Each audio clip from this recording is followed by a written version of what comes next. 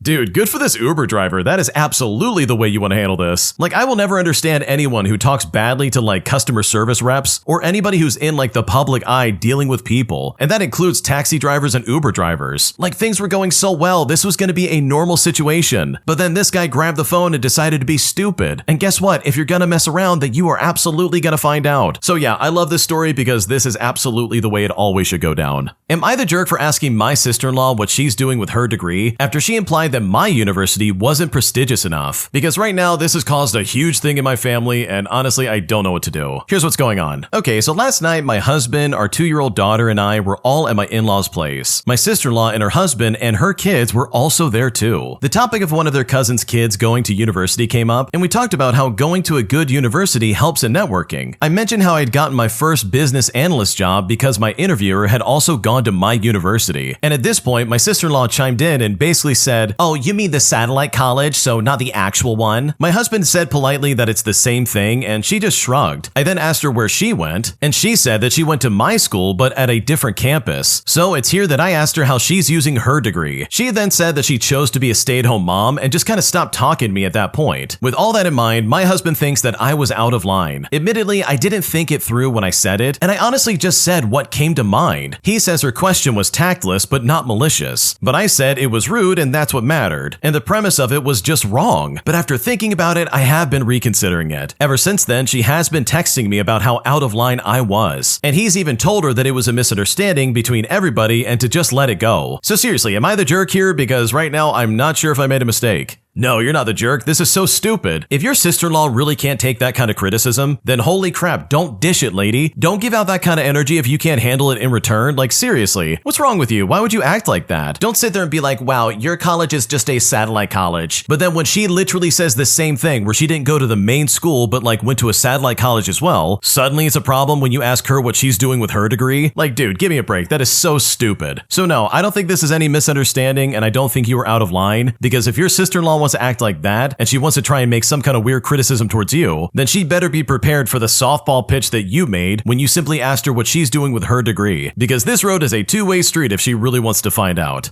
Am I the jerk for refusing to host my sister's baby shower after she refused to respect my boundaries in my own home about who I'm comfortable bringing around my son? Because right now, this is getting incredibly weird and I just don't know what to do. Here's what's going on. So my sister is about 24 weeks pregnant and she's due in May. She and her boyfriend have been struggling to find a baby shower venue in their state, so they asked if my wife and I could host it at our house in Pennsylvania. Now, I agreed happily, but I set 4 simple rules. First, our little brother who's 10 years old wouldn't be invited.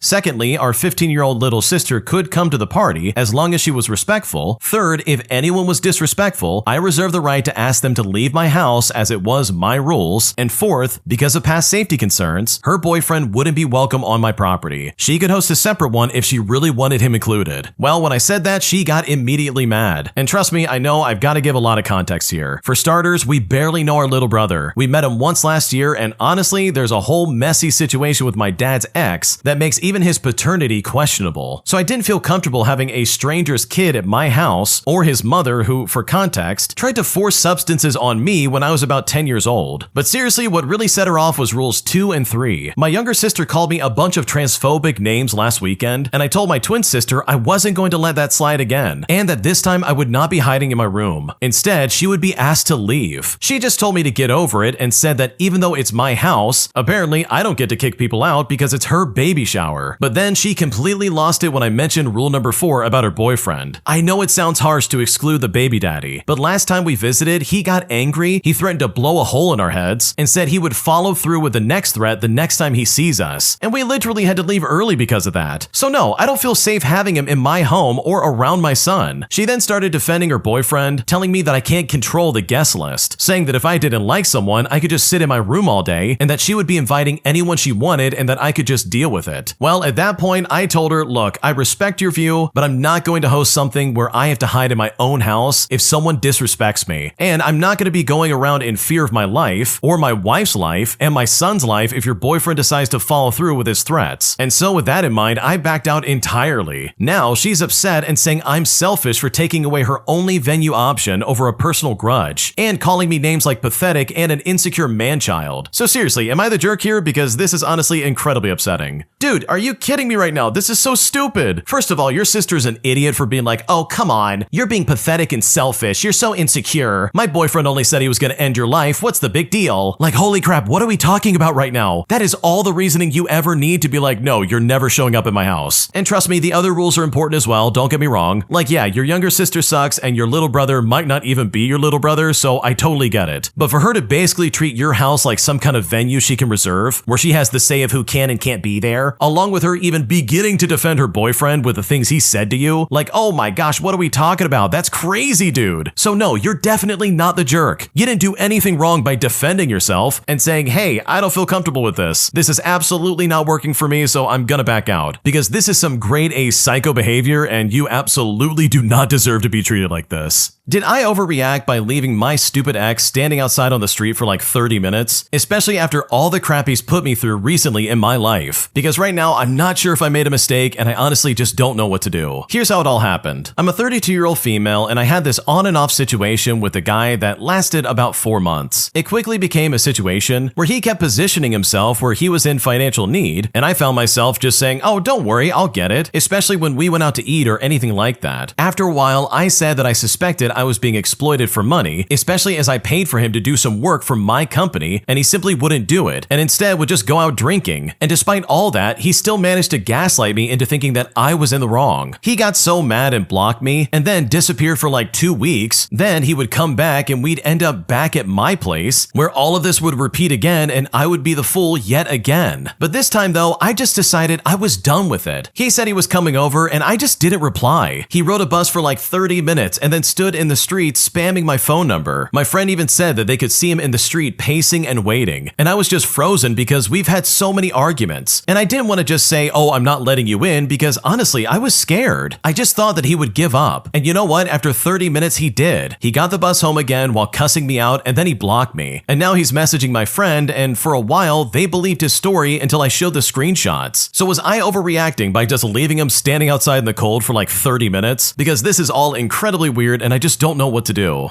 Oh man, this sounds like one of those ex-boyfriends that you need to kick to the curb and not look back. Like, my God, what a weirdo. He's gaslighting you, he's lying to you, he refuses to do anything to improve his financial situation. Like, this guy has the word loser strapped across his face. Like, what are we doing right now? So no, this guy absolutely needs to go and you need to move on with your life. So I know if I was in your situation, I would have left him in the cold as well. I would have blocked him and said, I'm moving on with my life and I'm not going to contact this weirdo ever again. Because from the sounds of it, he doesn't seem like he's going to be a good fit for you, and I just think you could do so much better than this. Am I the jerk for refusing to cover my brother's share of our dad's car repair bill? Because my brother is basically demanding that I paid instead, and that he'll owe me one in the future if I just take care of this, putting me in a position that's really unfair that I honestly just don't want to deal with. Here's what's going on. Okay, to get right into it, our dad is 59 years old, and his car broke down last month. The transmission failed, and it ended up costing about $4,500 to fix. Now, he really needs the car for work, but he doesn't have much money saved up. My brother and I agreed that we would split the cost so that my dad wouldn't have to stress about it. Well, a few weeks later, my brother went on a golf trip to Portugal. When I asked if he had sent his half for the repair yet, he said that he didn't have the cash right now, and that since I make more money, I should just cover it and that he would just owe me one. But when he said that, I told him no. If he could afford a trip like that, then he can afford to help dad out. Now he's calling me petty and saying that I'm making dad anxious over money just to prove a point. Dad doesn't want to get involved, but I can tell that he feels awkward about the entire thing. So am I the jerk for refusing to pay my brother's half? Because right now I'm honestly pretty pissed off. No, you're not the jerk. Your brother's an idiot. Seriously, if he said he was going to pay for it, then he absolutely still needs to pay for it. And I don't care if he just went on a golf trip to Portugal. You need to pay for what you said you're going to do. The fact that he's not willing to do that is just completely irrational and not okay in my opinion. And I love the fact that he somehow tried to turn this against your dad and be like, wow, you're making him anxious about money. But it's like, dude, the only person here that's making him anxious is you because you're refusing to pay. Like, you are literally the root cause of all of the problems going on right now. So no, you're not the jerk. This is so stupid. And if your brother would simply pay what he owed, this all literally would go away. An entitled jerk who owns a business next to mine tows my car after I park in their parking lot, despite the fact that her and the rest of her clients overflow my parking lot constantly. So I decide to get some revenge after she refuses to apologize by putting a gate up around my parking lot, which effectively brought her entire business to a screeching halt. And the best part about it is that she can do absolutely nothing to stop me. Here's how I did it. So my partner and I own a small 8-person company that shares a building with only a daycare. Our company consists almost exclusively of higher level professionals, people like lawyers and stuff like that. So most of them have their own large office, a couple of common areas, conference rooms, and a nice kitchen setup. All in all, it's about 3,500 square feet, which is obviously a lot for 8 people, but necessary for our line of work. Due to the size of the office, the lease has a parking provision which grants us exclusive rights to all 24 parking spots. And trust me, this will be important to the story later on. Also, another important note is that the daycare's parking lot only consists of about 10 spots in front of the building. The parents would use our lot to drop off, as the daycare's lot would be mostly full of their staff's cars, and even some of the staff would park in our lot as well. And trust me, I didn't mind at all. We had over a dozen empty spots each day, and it was nice to have the mostly happy children around in the morning and the afternoons. Well, that is until about a month ago. I started coming in a bit later at the same time as the daycare drop-off, and our lot was crazy with parents and kids walking and parking, so I just just used their lot in the same way they've used ours for years. On the first day, I had no issue, but on the second day, the manager saw me get out and gave me a piercing stare. But then, a week or so later, I did it again and my car actually got towed. And they didn't give a single warning or word from the manager or anyone at the daycare to me or my office. I then went to the daycare to ask if they knew it was my car, you know, the very distinctive old blue truck, and if some kind of mistake had been made. The manager then came out and said it was not a mistake. And in a very rude, demeaning tone, her exact words were along the lines of, "Unfortunately, we can't have the liability of non-staff and parents within our lot, and I'm sure the parents don't appreciate having to walk further either, or an unknown adult like you in the lot." She then looks me up and down, and the thing is, I'm just a totally normal-looking 30-year-old man. I mean, at least I think so. She then said to me, "Don't you have some reserved spots in the back? You really should park there and let us park here." And she said it with an eye roll as she walked off. Now, I was happy that I held my tongue in front of the children, considering how absolutely angry I was, knowing it was not the time for that conversation. A couple days later, I told the manager while we were outside the office that I wish she would have come to me before towing my car and costing me $600. I then asked for an apology and said that since we share the back lot and the parents take up almost all of our spots in the morning and afternoon, can I please park in the front lot on the occasional morning the timelines align? Well, she said flatly no, and basically gave me the same speech she gave last time, at least not commenting on my appearance this time. Well, I left things for a week thinking that it was over, until again I had nowhere to park one morning, having to wait 10 minutes for parents to filter out of our lot, lest my car be towed. And as I'm doing that, who do I see but the manager getting a spot in my lot before me even? Well, I decided to comply with the manager's wishes then and developed a plan. I contacted the building owner and I said, or more accurately lied, that due to compliance reasons with a state license that we're applying for, we need to have a gate installed with employee and guest pass access only in our parking lot. And of course, our company would cover the cost. Well, after some same-day approval from the landlord, it was installed 2 weeks later. Well, I drove in early that first day after the install, and let me tell you something, the mayhem I saw was completely worth it. Watching from the corner window gave me a perfect view of all of it. It started with daycare staff pressing all sorts of buttons on the gate to try and get in, trying to park where they have for months, if not years. Then their lot filled up completely. Parents started arriving and a staff member had to stand at the gate telling parents that there was no access. The parking lot was basically congested, with parents double parked, taking their children into the building. In fact, other parents parked a quarter-mile down in another lot at the park that our office overlooks. I eventually went down to give the manager a nice little wave, and I walked right back up to my office. And you know what? She gave me a piercing stare that just made me grin ear to ear. Now, I guess she sent the owner a rather angry email about parking rights to the back lot afterwards, and how it's crazy one small office gets the entire thing, because apparently she did not know that we had all of it. He then said that him and I may have to discuss the parking provision in the future, and he also did not know the lease gave the entire back lot, but he says it's not a big deal to him. And I mean, honestly, I'm not sure why he even let me put the gate in the first place. Regardless, I still have 2 years left on my lease with another option to extend an additional 5. So I've got no plans on moving anytime soon from the office or my 24 parking spots, because things could have been a lot different if this lady had just been a little bit kinder. This is a touchdown of a story. I love this so much. Seriously, I love the fact that you got revenge in one of the best ways possible. First of all, if she had just been reasonable, this could have been completely fine. Everybody could have walked away from this with no problems and like everyone could have been happy. But the second she decided to paint the original poster as some kind of creep and weirdo, saying, "Oh yeah, parents don't appreciate having an unknown adult like you walk around," like that's probably the moment I would lose my mind and do something exactly like this. Like at that point, the gate is worth the investment. Holy crap. Like talk about biting the hand that feeds you. Holy crap, that's funny. Not because of what she said, but because you know for a fact she's about to lose this entirely, and there's nothing she can ever say to get it back either, dude. Like if I was in the original poster shoes, I would sit back and be like, "Oh yeah, I'm absolutely never gonna move. This gate's gonna stay here until the end of time. Say hello to the next 7 years of your life, lady, if your business even survives." So good for you. Seriously, good for you. I hate people who act like this, and honestly act so outlandishly rude to people that it really just sets up their own demise, in my opinion, because this behavior was atrocious and there is no good excuse for that. If you like Am I the Jerk, you're probably going to love Am I the Genius. Check it out, link down below in the description. Also, go to amithejerk.com/submit if you would like to submit your own stories. Today, I taught my housemates a valuable lesson after they kept blatantly disrespecting me in our shared space, because their behavior was atrocious and it absolutely needed to be shut down. Here's what happened. To start things out, I live in a household with 5 other girls. We've been living together for almost 2 months now, and it was during the first 2 weeks of living together that we took pride in being nice to each other and respecting our communal spaces, stuff like the kitchen or the living room. Everyone was doing their part and looking after the household, and the vibes were good. Well, within the last month, things have taken a dip with 3 of our housemates. These 3 housemates got into a habit of inviting people around, drinking, and then leaving huge messes that wouldn't be cleaned. My other 2 roommates recently expressed frustration at the amount of times they've had to clean up the kitchen and living room after our other housemates would leave piles of bottles and wasted food and other rubbish behind all over the place. We started leaving messages in our house group chat, kindly reminding everyone to clean up after themselves, and eventually they responded and agreed. But then, earlier tonight, they threw another house party, and lo and behold, they left another huge mess behind. After seeing the living room and kitchen trashed once again, knowing me and my other 2 housemates spent hours cleaning just days ago, it's fair to say that I snapped just a little bit. I'd only gone downstairs to grab a drink, but when I walked into the living room and I saw the massacre of a mess in the kitchen and living room, I decided I was going to take matters into my own hands. So I went to my room, I grabbed a bag, and I went downstairs and I put all their rubbish in the bin, alongside with whatever remaining alcohol they decided to clean out. Then I left the bag on the side for them to find in the morning. So now, if they want the alcohol that they left strewn about for us to clean, they'll have to go rummaging through a bin bag of their own mess just to retrieve it. Now, was it petty? Absolutely, sure. I totally agree with that, and I am willing to admit it. And surprisingly, I'm not the petty type, but this has gone on for weeks and I finally had enough. I would like to think that me and my other 2 housemates did everything to handle the situation reasonably up until this point, but I'm really hoping this helps them realize the importance of respecting shared spaces. Okay, as someone who used to have roommates but now lives alone, holy crap, I love living alone so much more. Like, don't get me wrong, having roommates really does cut down on costs when it comes to rent and all this other stuff, but most of the time it's just annoying and it's very frustrating. Especially when you have that moment of realization where you're like, oh crap, they're a bad one. I'm gonna be stuck with them for a while and I hate this. So personally, I love what the original poster did here. I think it's very smart, and if I was in their shoes, I would probably do something similar, because trashing the place is completely unacceptable and there's no good excuse for that. Today, my friends suddenly stopped talking to me, despite the fact that they owe me money and we have been friends for years. But after she blocked me out of the blue for no reason yesterday, I decided to get some petty revenge by turning one of her best friends against her by spreading information that she definitely did not want to be shared. Here's what happened. To start things out, I'm a guy, if that matters, and about 7 or so years ago, I met a girl through a mutual friend. She was very social and she and I grew very close, even when I moved away, and I considered her one of my best friends. Recently, she asked me for some money, and this wasn't a lot, but I gave her a bit of it. Then about 4 months ago, she got a boyfriend, and let's call him Michael for the sake of the story. I've never met the guy in person, but ever since then, she's been increasingly cold towards me, to the point where she didn't even reply to my happy birthday message. After 2 months of just not talking, she was still generally cold towards me, even though I hadn't done anything to her. I mean, we literally never argued, but then yesterday, she blocked me completely out of the blue. No response, no nothing. And honestly, her friend thinks that it was her boyfriend that blocked me and not her, and I guess that makes sense, but I'm honestly not sure. But by now, she is such a different person that it just really didn't matter. Now, I would have just let this go, except I learned through that same friend that she had been bad-mouthing me for months. And this is where my petty revenge starts to come into play. She has this friend who is another girl who I will call Lisa for the sake of the story, who she constantly tells me is her best friend. And for reference, I do know Lisa despite us never really being that close. Well, today I direct messaged Lisa, and Lisa casually mentioned that she thought this boyfriend was manipulative, and it was here that I decided to casually tell her some of the things and specific details that my former friend had told me about this girl's dating and personal life that I couldn't have possibly known otherwise about. Now, is this petty? Yeah, it absolutely is. But you can't take money from someone and then just block them without saying a single word, because that is something that will absolutely never fly with me. Okay, honestly, the original poster has got a lot of good points here, especially when it comes to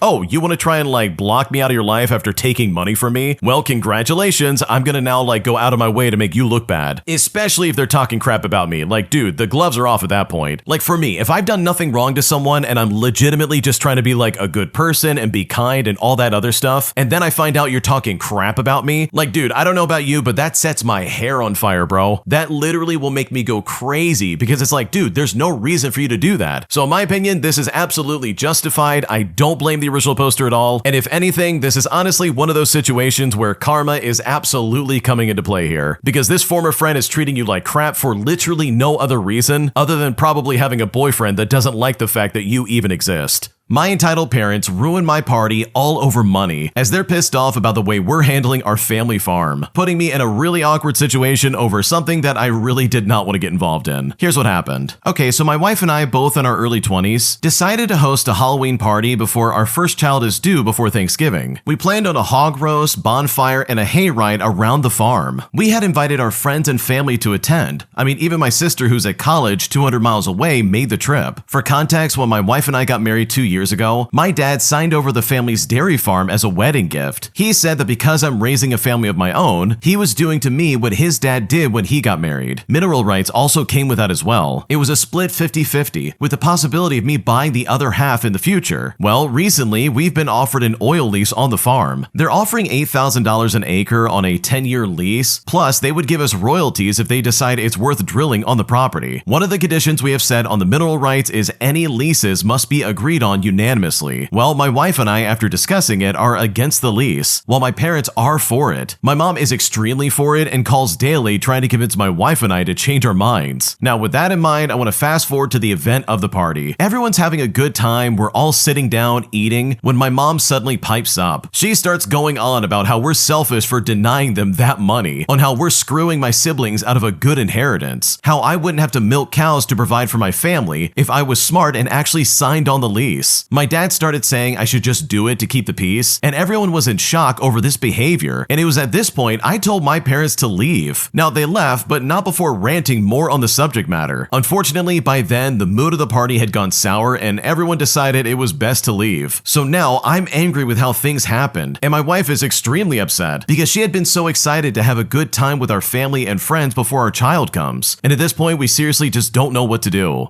Okay, honestly, this is one of those situations that absolutely could have been an email. Like, your parents are super toxic for doing this literally during a party. Like, holy crap, your wife is literally about to give birth and then this happens. Like, that is so unfair. Come on. So yeah, I think that would probably be the last time I invite my parents to a party if they pulled something like this, because this was absolutely unnecessary and it really did kill the vibe. Today, I witnessed a customer literally steal from our nightclub bar as they stole some top shelf booze that is definitely not cheap, forcing them to come back and pay for it. Otherwise, they would definitely be getting in a lot of trouble. Here's how it all went down. Okay, so I used to work at a new restaurant downtown, tucked inside of an office building. The owner was a bit of an overachiever because not only had he opened the restaurant, but he'd also launched a nightclub bar on the same floor, right across the hall. The two places were connected by a shared hallway and restrooms. The restaurant served lunch and dinner, while the bar came alive only at night. And during the day, both kept their doors between the bathroom hallway open for deliveries. Now, the restaurant was very slow that day. We had one reservation for lunch, which was a party of two, and one walk-in table. The two ladies with the reservations came in, had a nice meal, and then went to the restroom before leaving. A few minutes later, the owner came barreling down from his office from an upper floor of the building, and apparently he had been watching the security cameras and saw that our lunch guests had taken a detour into the nightclub bar where they had helped themselves to a few bottles of top-shelf booze. He frantically checked the reservation system to see if they'd paid by credit card, and it's here that we find out that not only had they paid, but they'd also left their name and phone number on the only reservation. Well, the owner called the number and a man answered, and it was one of the women's husbands. The owner explained to him that his wife had just committed the world's least thought-out heist, and that unless the bottles were returned, he would be pressing charges. Well, fast forward to that evening, and the husband showed up with the stolen liquor, and trust me, he looked embarrassed, not only for the theft, but for how stupid his wife was to steal from the place that she gave her information to. He then ended up giving the bottles back to the owner and saying, "Oh, I'm so sorry. My wife is a complete idiot." Okay, honestly, these people should be lucky that the manager didn't press charges immediately about this. Seriously, he had all the information he needed to probably make their night a lot more complicated. And honestly, I've had managers like that who are very by the book and will literally shut that down immediately and be like, "Oh no, we're gonna charge them and they're gonna get in trouble." So in my opinion, I think the husband of the story and his family got very lucky, because this easily could have gone a much different direction. Today, my boss said that if we don't report any time we leave our desk, they're going to accuse us of time time theft and of being unproductive. So me and my coworkers decided to maliciously comply by quite literally emailing them anytime we did anything besides work, which resulted in my project manager's inbox being completely flooded. And I'm honestly so satisfied to do this because in the end, they changed their stupid rules back to the way it was. Here's how it all went down. So I work in premium customer service at a bank where we serve the bank's higher value customers. This usually gave us more freedom because, unlike in traditional customer service, the focus is more on quality than quantity. However, since regular customer service team leaders took over the project, our freedoms have become more restricted. We were accused of time theft because we didn't log out for 2 minutes to go to the bathroom. And then all of a sudden, we had to report whenever we were not productive. Many of us were threatened with warnings that could lead to us losing our jobs. And even if we just needed to talk to other colleagues about a customer case, we had to let them know. Otherwise, we could be accused of unproductive behavior. So with all things considered, we decided to comply, even though it was a little bit too ambitious. Every time we went to the bathroom, we reported it to our project managers by email. Every time we went to get a drink, we reported it. Every time we took a break, we reported it as well. Anytime we had to talk to a colleague about a customer case, each of the 2 colleagues reported it separately to the project managers by email. Literally every time we left our computers, no matter what it was for, we reported it by email to the project manager's mailbox. Well, after a while, the project manager's mailbox was so full that even important emails were overlooked because there were too many of them. And as you can probably guess, the project managers were completely overwhelmed. And shortly afterwards, thankfully, the rules were abolished once again, because there is no way this could ever keep up. Okay, I've had that kind of manager where they're like, oh, if you leave your desk for any reason, we are going to claim that you're stealing time from the company. And it's like, dude, what are we talking about right now? That's crazy. I am literally getting up to go to the bathroom, bro. I'm not stealing time from the company. Like, what's going on? So for me, I love the fact that the original poster decided, okay, we're going to maliciously comply and basically ruin any kind of emails you're ever going to get. Because that really is what it takes. Like, sometimes these managers need to see that, yeah, this rule is dumb, and the way I'm choosing to enforce it is only going to cause me problems. So to the original poster, good for you for doing that because this manager absolutely deserved it. Today, I messed up by secretly recording my coworkers when I left the room, because now that I found out how they really feel about me, I'm seriously wishing I had never done this, and I honestly just don't know what to do. Here's what happened. To start things out, I'm the only male in an office full of women, all of whom are older than me. I've worked here for 3 months, and I've noticed that conversations stop or change when I enter the room, and there's lots of childish giggling in the process. None of them really speak to me or include me in things, which I'm completely fine with, and if I'm being completely honest, I probably prefer it that way. But curiosity got the better of me, I suppose. Well, it turns out that they don't like my beard or my clothing, and they especially don't think much of my receding hairline either. But what's most unsettling is that on one of the secret recordings I've made over the course of the week, 2 of the women closest to my desk were discussing my wife's appearance after finding her on Facebook. They were complimentary about her at least, but the phrase punching above his weight was mentioned a few times. Oh, and also half of them thought that I was gay because I don't wear a wedding ring. So it turns out I work with a bunch of vapid, ignorant, moronic Karens. And the worst part about it is that I can't confront them about it that I've recorded them, because that would be a can of worms that I just don't fancy opening. Because right now I have really shot myself in the foot and I seriously just don't know what to do. Okay, as someone who's worked in this situation before, holy crap, I am so sorry that you did that, because man, ignorance is bliss. I would rather not know that information, dude. First of all, the fact that they're like, oh, you're punching above your weight, like that's really rude and just disrespectful, but also the fact that they're like, wow, you've got a receding hairline. It's like, dude, I have no control over that. Like, what the crap? If there was a solid solution for baldness besides like a toupee or implants, then sure, the original poster would probably do that, but based on what's being described here, I just don't think that would matter to these people. They just sound like a bunch of gossipy losers. But I will say, someone in the comments section said something very funny in this post that I have to express. They basically said that what you could do is basically just go forward and be like, oh, one of you has been talking really badly about me and I don't appreciate the things that you've said. And then literally detail out everything they've ever said, quoting specific people if you need to. Like really name and shame them and then tell them how hurtful and disrespectful it was and then just walk out of the room. Because I have to agree with the person that commented. This would probably tear them apart trying to find the rat. Now this is like wishful thinking and I think that would be a big gamble, but it would be funny if that did happen, even though I'm not telling you you should do that. Because holy crap, I do not want to deal with that kind of backlash. That sounds insane. Especially if it goes wrong and they're like, no, there's no way you could have ever known that. We've never tattled on each other. Which is like a complete lie. You know for a fact they talk garbage about each other all the time. And the worst part about this is like, yeah, you really can't say that you secretly recorded them. Because chances are, based on where you live, that is probably illegal. And if you say, hey, I recorded you secretly, secretly, then these people are probably never going to trust you again and you might get fired. So hopefully you're able to get past this and kind of move forward with your life, whether that's working there still or choosing to work somewhere else. Because I think if I was in your shoes, I would probably start looking for another job just because this would be awful and I would really just not be able to work there properly.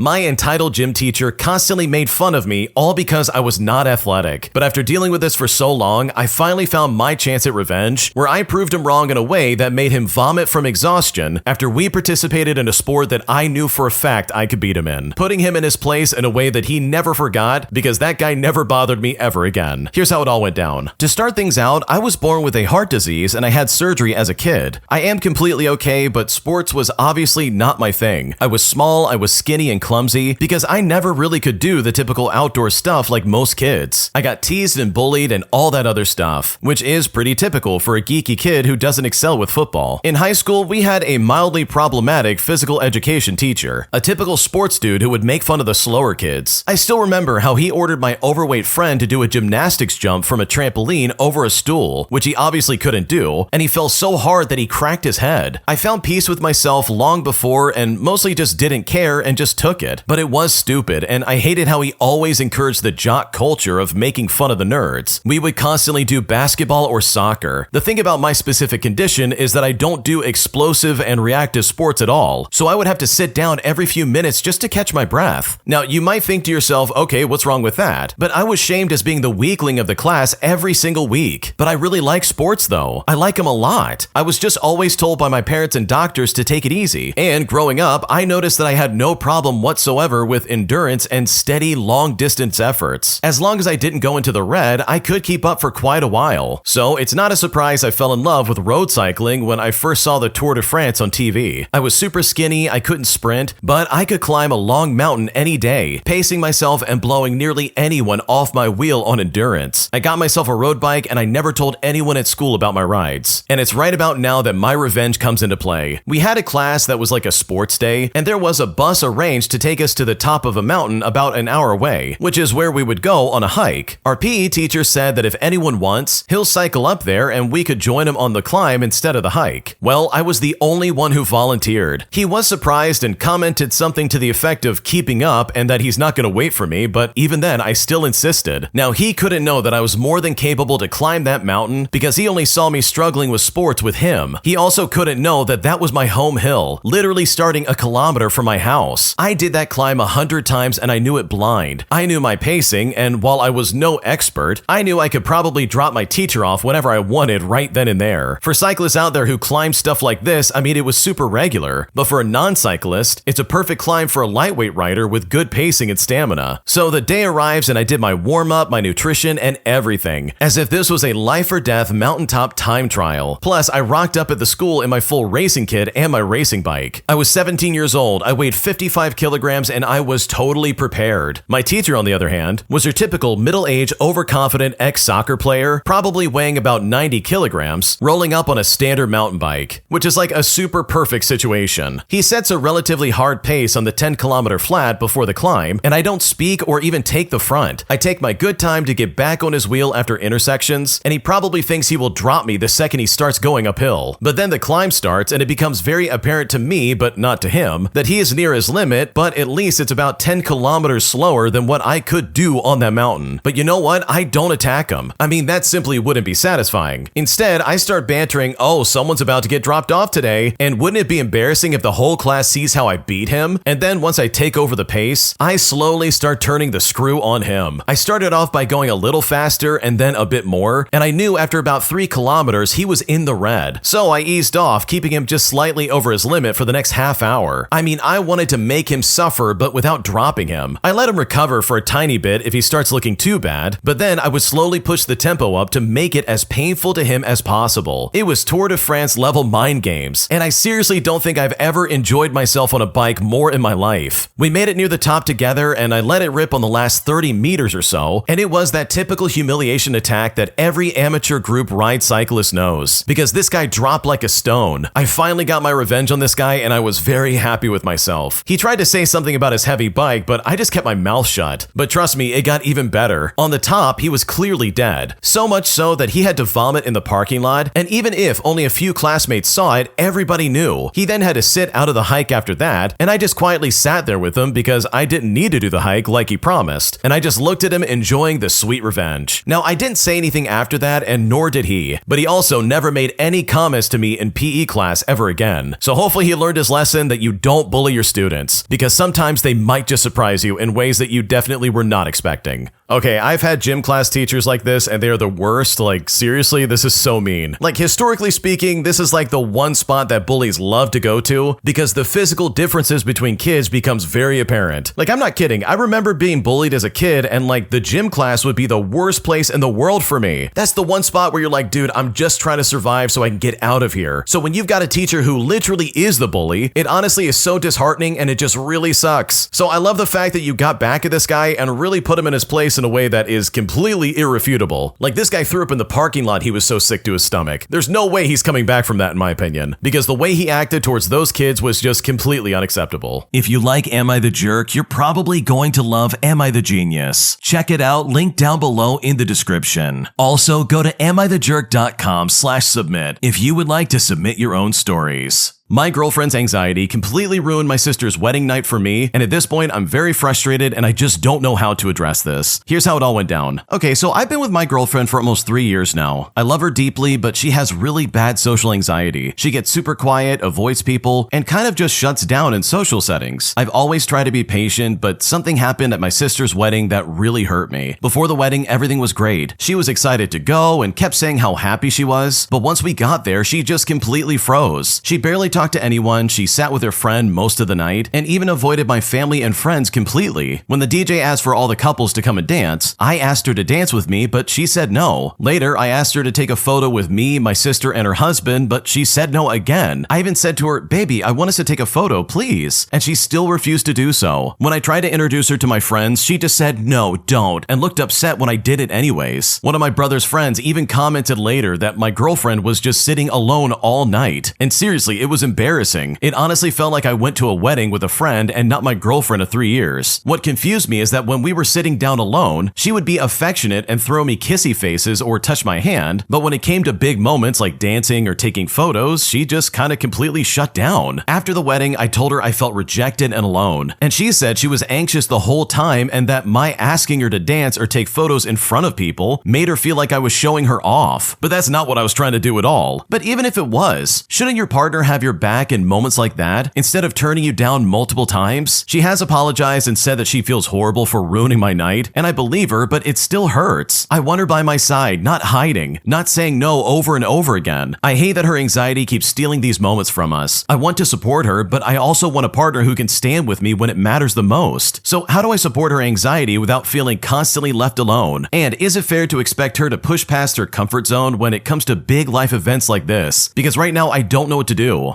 Okay, honestly, I want to touch on the last thing the original poster said, where they're like, okay, is it fair to push her and be like, hey, you gotta come out of your comfort zone here? Because in my opinion, I think yes, absolutely, especially for stuff like this. This is one of those things that's outside the norm, where you need to be social and available, especially for your partner. Because the fact that she was like, no, don't introduce me, I'm too embarrassed, this is too much. Like, dude, why'd you show up in the first place? Like, honestly, instead of mentally and emotionally prepping for this situation and saying, okay, I've gotta be available, I've gotta show up and put on a good smiling face, the girlfriend in this situation decided to basically ruin it by being like, no, I'm too anxious, don't do it. Like, seriously, in my opinion, if you feel that way, then maybe just don't show up. Figure out your stuff with a therapist or through medication and then start going to events. Don't sit there and act like you're excited to go only to then get there and then shut down and completely ruin things. And I'm not saying that to discredit someone's anxiety, but if you know you are that way, then why put yourself in a situation that you're not prepared for? Like, that kind of like responsibility is on you to figure that out instead of your boyfriend sitting there being like, wait a second, I thought you were good. Why are you all of a sudden acting like this is a problem and that you just don't want to be here? So seriously, in my opinion, I think the girlfriend absolutely needs to apologize and she needs to figure her stuff out in the future because her reactions here were completely uncalled for and, in my opinion, very rude.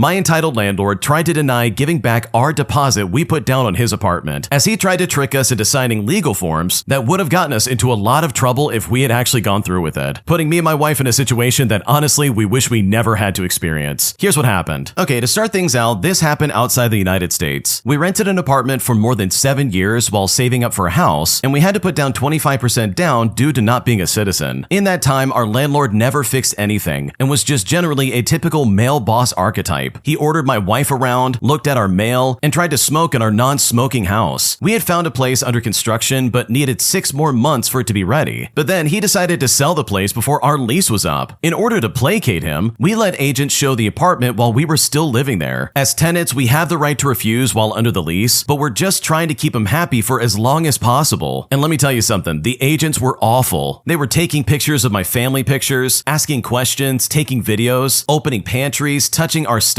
all of which were prohibited under our agreement. Then they tried to host an open house without telling us. I had to take many deep breaths to keep me from throttling more than one agent. The house finally sold and we were given a month to get out. And this is legal here without much recourse. But thankfully we found a temporary rental and got out within the time frame. We hadn't gotten our deposit back, and the landlord said he wanted to meet with my wife to sign some paperwork, but I denied his request, and I told him to meet with me and email the papers to my wife and she can translate them. And for reference, the papers were in Chinese. Now, here's the best part about all this. The papers he wanted us to sign were actually legal forms, and these forms were saying that we had not paid rent in like 7+ years that we had lived there, and we had stayed there for free out of the goodness of his heart. And when I saw this, I was gobsmacked. My wife is an accountant and works in banking, and knew that lying on this form was perjury and punishable up to 7 years in detention. Well, when we saw this, we refused to sign, and his response was sending a text saying that he wouldn't give us back our deposit, which he'd already agreed to do in writing unless we signed the form. We then responded by telling him that we would never sign the form and that we had forwarded our communication to the tax office. Well, as you can probably imagine, the entire deposit was wired to our bank account within the hour, and thankfully we never heard from him ever again. But the icing on the cake is that the sale fell through, and his apartment still sits empty because he owes taxes somewhere in the neighborhood of like $15,000. We're now in our new house and we are loving life, especially since we got away from our psycho landlord who tried to screw us over in probably the worst way possible. Holy crap, dude, that guy is a scumbag. Seriously, he tried to get you to sign paperwork without you knowing exactly what it says. Like, that is so sketchy. Like, it's pretty obvious this guy was trying to like scam you in some way, or at the very least get you in trouble with something that you did not do. And I love how you guys handled this. You said, no, we're not signing this. And also, by the way, we're sending all of this to the tax office, because nothing is scarier than the IRS. Like, I don't care who you are. And that obviously got the ball rolling in a way that this guy was not prepared for. So good for you, and I'm so glad you got away from this guy because he sounds like an absolute nightmare. Am I the jerk for refusing to buy my girlfriend a $380 knife set, as I feel that is way too expensive for a birthday gift? Because right now she's very upset with me and I just don't know what to do. Here's what's going on. Okay, so me and my girlfriend have been together for about 6 years now. It's always a problem to get her something for her birthday, so I asked her straight up what she wants. At first, she said she does not know and that some nice dinner would simply do for her. But yesterday she came home from work and told me that she saw a very nice set of Japanese knives that she would like me to get, but apparently it's a bit of an expensive gift. Now, for reference, the knives are $380, which I think is nonsense to pay that much for knives since she is not a professional cook, like she cooks as a hobby. I told her I think it's unreasonable and that I won't buy it for her. She said okay, but was then quiet the entire evening. When I asked her what happened, she literally just told me that I shouldn't ask her what she wants if I don't want to take it into consideration. I just think it's a bit childish because she gave me one suggestion and I said no. It really shouldn't be such a big deal. Also, money is not the problem here. We both have nice salaries and we're child-free with reasonable monthly expenses. We don't have any limit for the price of the gifts, and for my last birthday, she got me a summer trip to Turkey, which was paid by some benefits from her job. So seriously, am I the jerk here? Because right now I don't know what to do. Okay, honestly, I do think the original poster's the jerk here, simply because your girlfriend literally paid for a trip to Turkey, which I'm willing to bet probably costs a lot more than the knife she wants for her birthday. Like, dude, come on, that is so weird to like split hairs over that. I'm not saying that this is like transactional, but if you really want to sit there and be like, oh, that's way too expensive, then at least consider what she's done for you. You literally say that, yeah, money's not an issue, but here you are saying that, yeah, money is actually an issue. So personally, I do think the original poster's a jerk because this is obviously something you could definitely take care of. A group of entitled Karens in my townhouse community literally tried to cancel Halloween in our neighborhood, all because it was a little too windy for their kids, leaving me completely shocked by the audacity and the stupidity of my neighbors. Here's what happened. Okay, so I live in a townhouse community and we use WhatsApp as a group chat. There are about 200 homes in this community, and the first message was sent 2 days before Halloween. It said the following: please do not put out any candy with nuts because some kids in the community are allergic. And it's like, okay, I get it, but most people already bought candy at this point, and I'm sorry, but I'm not always thinking about who might have an allergy. I just threw the $18 bag in the cart and I moved on with my shopping. The second message was sent out then 2 hours before Halloween started. It said, I think we should postpone Halloween until another time. It's too windy. But that's when someone piped up and wrote in the chat that Halloween is never canceled unless it's a state emergency. So just bundle up your kids, they will be fine. To which I completely agreed. Now the third message was the most upsetting. Tons of people were messaging saying, hey, don't skip our house, guys. The light is on. Knock for candy. And some parents were outside, including us, so I didn't see the text until later on. But I did notice that kids were running to my bowl that I was holding and grabbing hands full of candy while parents were pushing and rushing them along the road. It was so weird and chaotic. But then I noticed my phone. A parent wrote down, there's no time for tricks, only treats. Leave the candy outside so kids can grab it and go. Another one said, yes, we are fast tracking Halloween this year because it's cold, so we don't have time to knock on your doors. Leave the candy outside so kids can just take what they want. And seriously, this was so upsetting to read. Like, what a sense of entitlement. What happened to the tradition of knocking, saying trick or treat, and then an adult handing you candy? I'm not blaming the kids because they are little, but why did these parents teach the kids to run to the house and grab handfuls of candy? Why did they teach them to say trick or treat and then open the bag? And why were they told to say thank you? I don't mean for this to sound so whiny because it is about the kids and I'm glad they have the memory. But seriously, I really think we can teach our kids about patience and politeness because this seemed incredibly overboard. Oh yeah, that is super obnoxious. I would hate that. The second I see messages from Karens like this, leaving messages that are like really entitled and demanding in this group chat, that's the second I would leave that group chat and just be like, okay, I'm not doing this. I mean, come on, they wanted to cancel Halloween because it's too windy. Are you kidding me? There's no reason for that, like literally, because holy crap, I hate people trying to dictate what I can and cannot do with my life, and those messages would truly drive me up a wall. My idiotic boss decides to make a stupid new rule that no longer allows people to go home early if they finish their job, putting me in a situation that honestly was really annoying at first, but also allowed me to find a loophole where I get to work as much as I want and get some sweet overtime in the process, which in the end is something I will absolutely take advantage of. Here's what happened. So my job used to be that when you're done, you go home. The earlier you're done with your task, the sooner you can go home. So I just work and I skip my 30-minute lunch break and my 2 15-minute breaks. And if I do that, I get to go home early. Recently, we got a new manager and they changed a lot of rules. And now we must keep going back out until everyone is done. And as a result, our workload has tripled. Well, with all that in mind, this is where my malicious compliance comes into play. I had finished my work fast with no breaks. Then I stepped up and I helped someone else. I then came back to the office and already had about 12 hours on the clock with no breaks. The new boss then yells at me that not everyone is done, so get back out there. One person needed about 30 minutes of help, but he was about a 20-minute drive away. So even if I started driving now, I would barely get there in time to help out. And I tried to explain this to the manager, but he just repeated himself. Nobody goes home until everyone is done. So I say to myself, okay. I jump in the work truck, I drive to a nearby drive-thru, and I happily clock out for lunch. 30 minutes of relaxation and eating a burger later, I then clock back in and call the guy who needed help. He says that he's done and the manager had called it a day. I then went back to the office and the manager is there steaming. And yes, they absolutely tracked me via GPS. But the best part about it is that he can't do anything about it because I followed his rules. But honestly, with all things considered, I am never rushing this job ever again. I mean, I'm gonna take my sweet time. Every single day is going to be 12 hours or more. So I might as well make it an easy 12 hours. Okay, honestly, I think I would do the exact same thing if I was in this scenario, because your boss sounds like an absolute obnoxious jerk. Dude, if people are done with their jobs, why do you want them to stay around? That's literally just wasting time and money for pretty much everybody. Like, if I was a manager at a company like this, I'd be like, yeah, if you're done with your work, get out of here. Like, there's no reason to stick around. So I just love the fact that you are milking every second out of this job because clearly you're okay with sticking around. Because those 12-hour workdays are definitely gonna add up, and I'm sure you're gonna get some sweet overtime in the process, which in the end will absolutely make all of this completely worth it.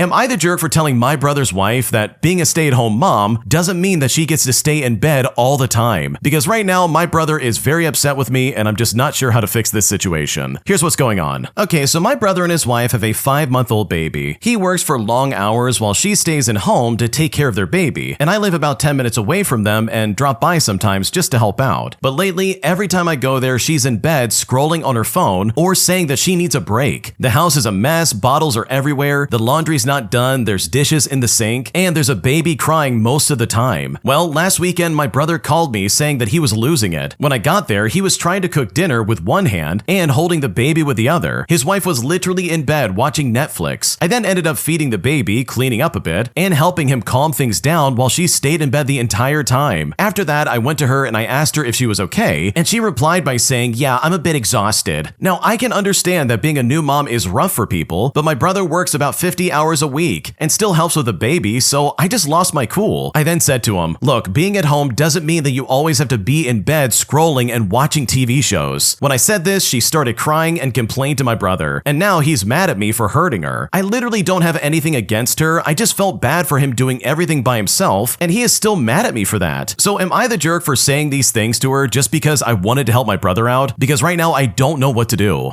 Okay, honestly, I'm gonna say the original poster is a jerk simply for getting involved, dude. I understand this is your brother and you really want to try to help him out, but the last thing you want to do is criticize his wife and be like, wow, you're being really lazy right now. It's like, dude, there's probably some crazy postpartum depression going on, and she's been taking care of that baby literally all day. It is so unfair to sit there and be like, wow, all you ever do is sit in bed. I can't believe you're not doing anything. Just because you're a stay-at-home mom doesn't mean you get to lay down all day. And it's like, dude, that probably is the only time she's ever even gotten to lay down. And here you come walking into her room saying some weird stuff like that. So in my opinion, I think you can absolutely come over to help your brother out, if he allows you to come back over, that is. But to make any kind of comment on whether or not she's being a good mom, in my opinion, is completely over the line and absolutely unacceptable. My neighbor is under the assumption that I'm a doctor, all because I work at a hospital. And now, after putting off telling him that I'm not actually a doctor, he's now coming to me with medical questions that I simply don't know how to answer, because right now I really don't know what to do. Here's what's going on. Okay, so this all started a few months ago when I met my new neighbor. He's a nice guy in his mid-50s, he's a retired car salesman, and he is very chatty. We're making small talk one day and he asked me what I do for a living. For reference, I actually do work at a hospital, but I am definitely not a doctor. Over the years, I've learned to stay vague about my job because the second you say I work in healthcare, people either start telling you about every rash they've ever had or get weirdly defensive about their eating habits. So I just said, oh, I work down to the hospital in the medical field. Now, you might be thinking to yourself, this is harmless, right? Well, no, apparently not. For context, I live in a house that looks nice from the street. It's big, kind of stately even, but that's only because I inherited it from a rich grandparent. I am not rich. The driveway is cracked, half my gutters are held up by a wing and a prayer, and the lawn is constantly in some stage of almost mowed. But to someone driving by, I can see how it might scream doctor money. Fast forward a few weeks and my neighbor and I are talking about cars. He used to sell them, so I ask what he thinks about a certain model. He then laughs and says, well, look, just because you can afford it on a doctor's salary doesn't mean that you should go buying something flashy. Now, I just laughed, and I was getting ready to tell him the truth, but midway through our conversation, he got a call. Like I said, he's really chatty in that he monologues a lot, and it's hard to get a word in edgewise. I told my wife later that I think the neighbor thinks that I'm a doctor, and I didn't even get a chance to correct him. And honestly, we both just got a chuckle out of it. We thought it was funny and decided to just let it ride. It's an inside joke. I mean, no harm, no foul. Also, I know that he talks to a lot of the other neighbors quite a bit, who absolutely know that I'm not a doctor, and I figured he would just eventually hear through the grapevine that I'm not, so honestly, I thought no big deal. A little while later, he calls me one evening, says another neighbor fell and hit her head, and actually asked me if she should go to the doctor. I'm thinking this is just a normal neighbor check-in kind of thing, so I say something like, I mean, yeah, she should probably get checked out just in case it's a concussion. And I didn't realize it at the time, but apparently this confirmed in his mind that me, the supposed doctor, was making a house call by phone. From there, it escalated slowly at first. He would send me pictures of something that he thought would look bad. He would ask me to write him prescriptions for something he was looking for, and then he would say something like, what's the best over-the-counter thing for acid reflux? And every single time I dance around it it and say, oh, I'm sorry, I can't really help you with that. Or I would say, oh, I'm not really sure. You should probably have your doctor take a look at that. And I would say in the most neutral, non-committal way possible, thinking that he would eventually catch on. I probably should have just ripped the band-aid off, but I unfortunately passed that point where it would be awkward to correct him. If anything, my vague answers reinforced his belief that I was some kind of humble physician trying to avoid liability. A different neighbor later told me that my neighbor said to him, he's so busy being a doctor, he doesn't have time to even fix his house or mow his lawn. Now, my neighbor thought him thinking I'm a doctor was equally as hilarious as my wife and I. And of course, they didn't tell him either. At this point, it's been months. And as far as I know, he still thinks I'm a doctor. You know, the neighborhood doctor who lives in the big house with a big lawn. I eventually told him before the next homeowners association party, because heaven forbid someone has a heart attack and he comes to me to save the day and I have to break it to him that I'm just a humble healthcare worker, because that is quite literally the last thing I ever want to happen. Okay, this is so funny to me because I can see myself in this situation, and I can't say that I would do anything different, dude. Because you're right, man. You're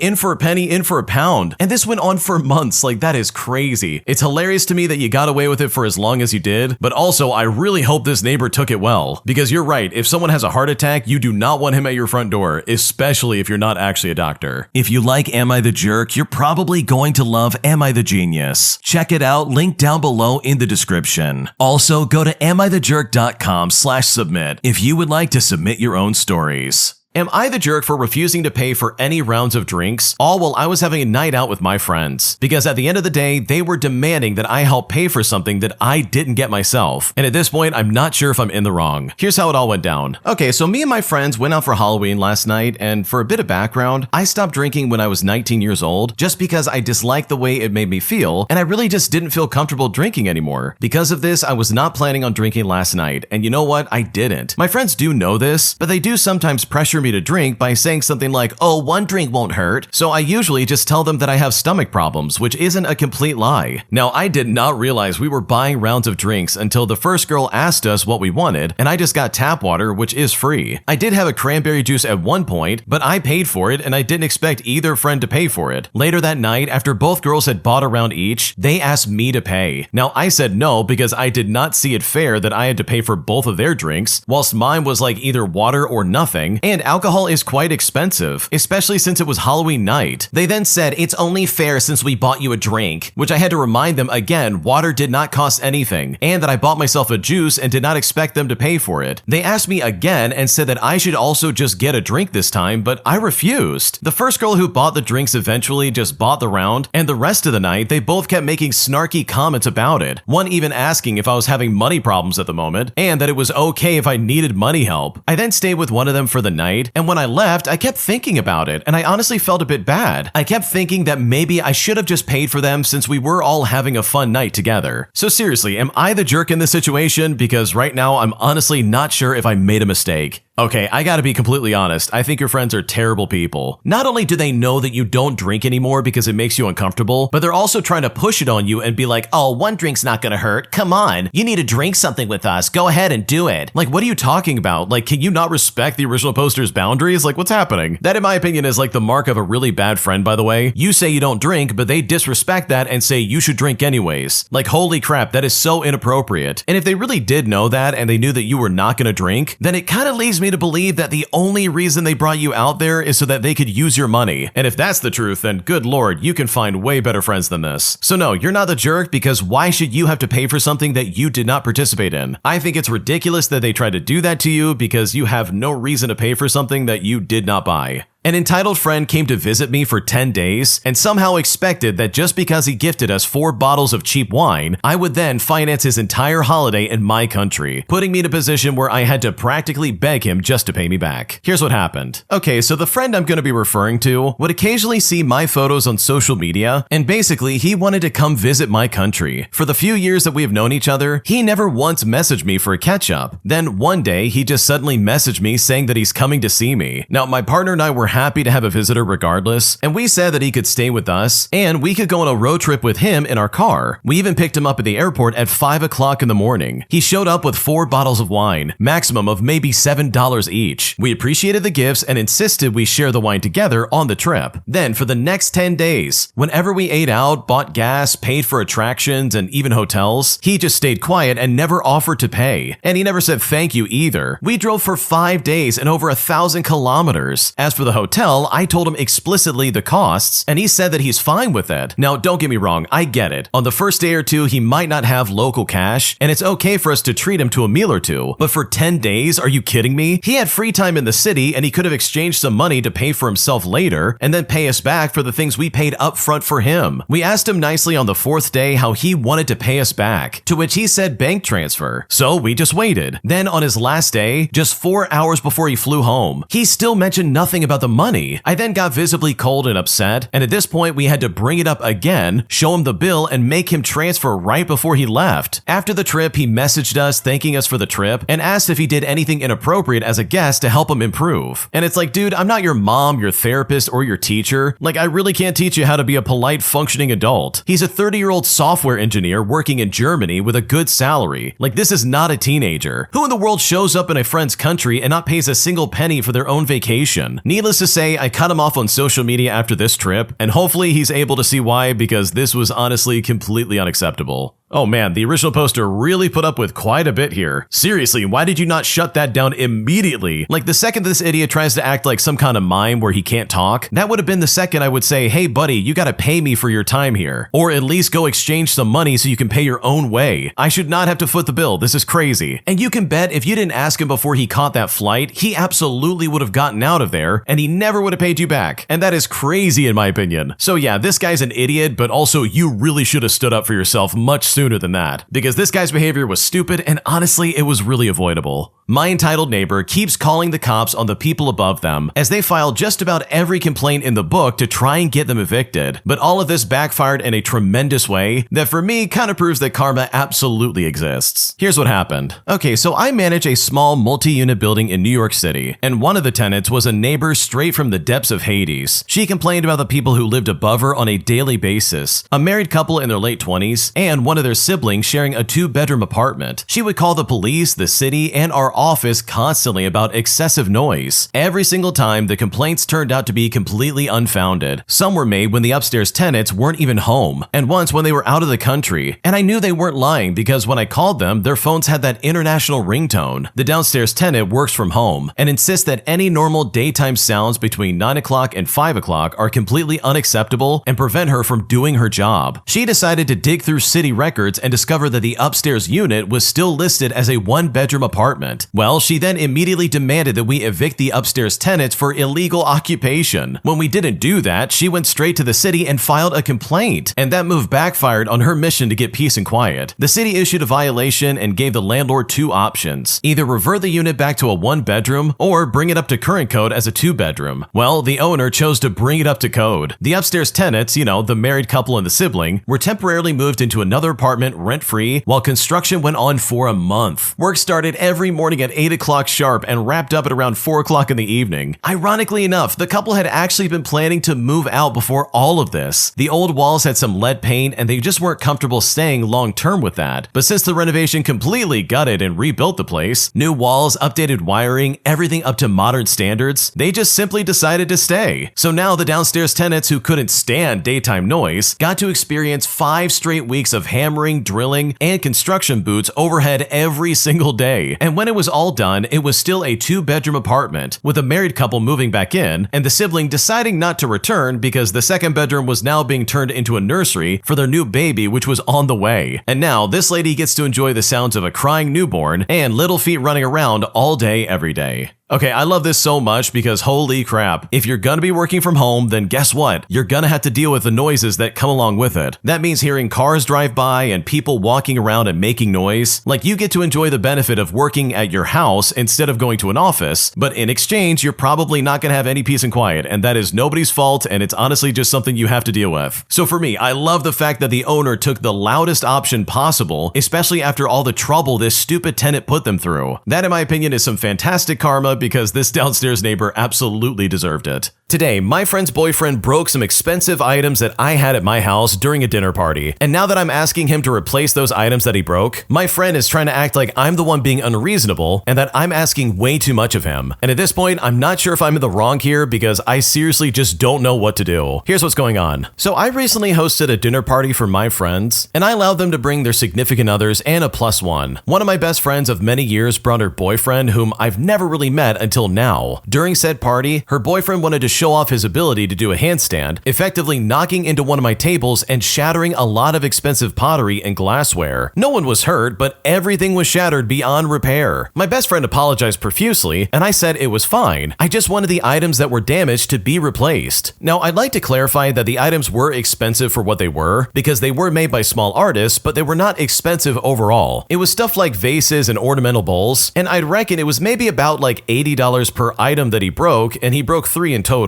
Also, this guy has a stable job and is more than monetarily able to replace the items from the original sellers. I would also like to clarify that this party was more like a classy party or like a dinner party kind of vibe, and no one was drinking excessively. All my friends are in their mid to late 20s, and her boyfriend was actually older, in his early 30s. However, he seemed to be unable to read the room throughout the whole party, and just had such a hyper energy, hence the random showing off of the handstand. This is also why I didn't put away everything, because I believe if he didn't do the handstand, nothing would have happened to my decor. My friend asked me if instead her boyfriend could just replace the items with stuff from like IKEA or Marshall's, but I said no, as I want the original items that were broken. She then responded that I was being unreasonable, asking for such expensive vases that was broken by accident, but I pointed out how preventable the accident was in the first place. So with all that in mind, am I the jerk for asking for replacements here? Like, am I the one that's out of line? Because right now I'm really confused. No, you're definitely not the jerk. Her boyfriend is completely at fault. Like seriously, picture this for a second. Everybody's sitting around having a good time. They're all chatting and laughing and having polite conversation. And then suddenly this idiot does a handstand like he's at a fraternity party and breaks a bunch of custom pottery and glassware, only to then offer to replace it with cheap knockoffs. Like, dude, what is your problem? If I came even close to breaking a bunch of stuff while doing a handstand, I would be the first one to be like, oh my gosh, I'm so sorry. Let me replace that for you. Yes, I will absolutely give you the money you're looking for, because guess what? That's like the least you can do. So no, you're not the jerk for asking for that, but I think your friend's a moron for trying to back up her boyfriend, because he is 100% in the wrong and he absolutely needs to pay up.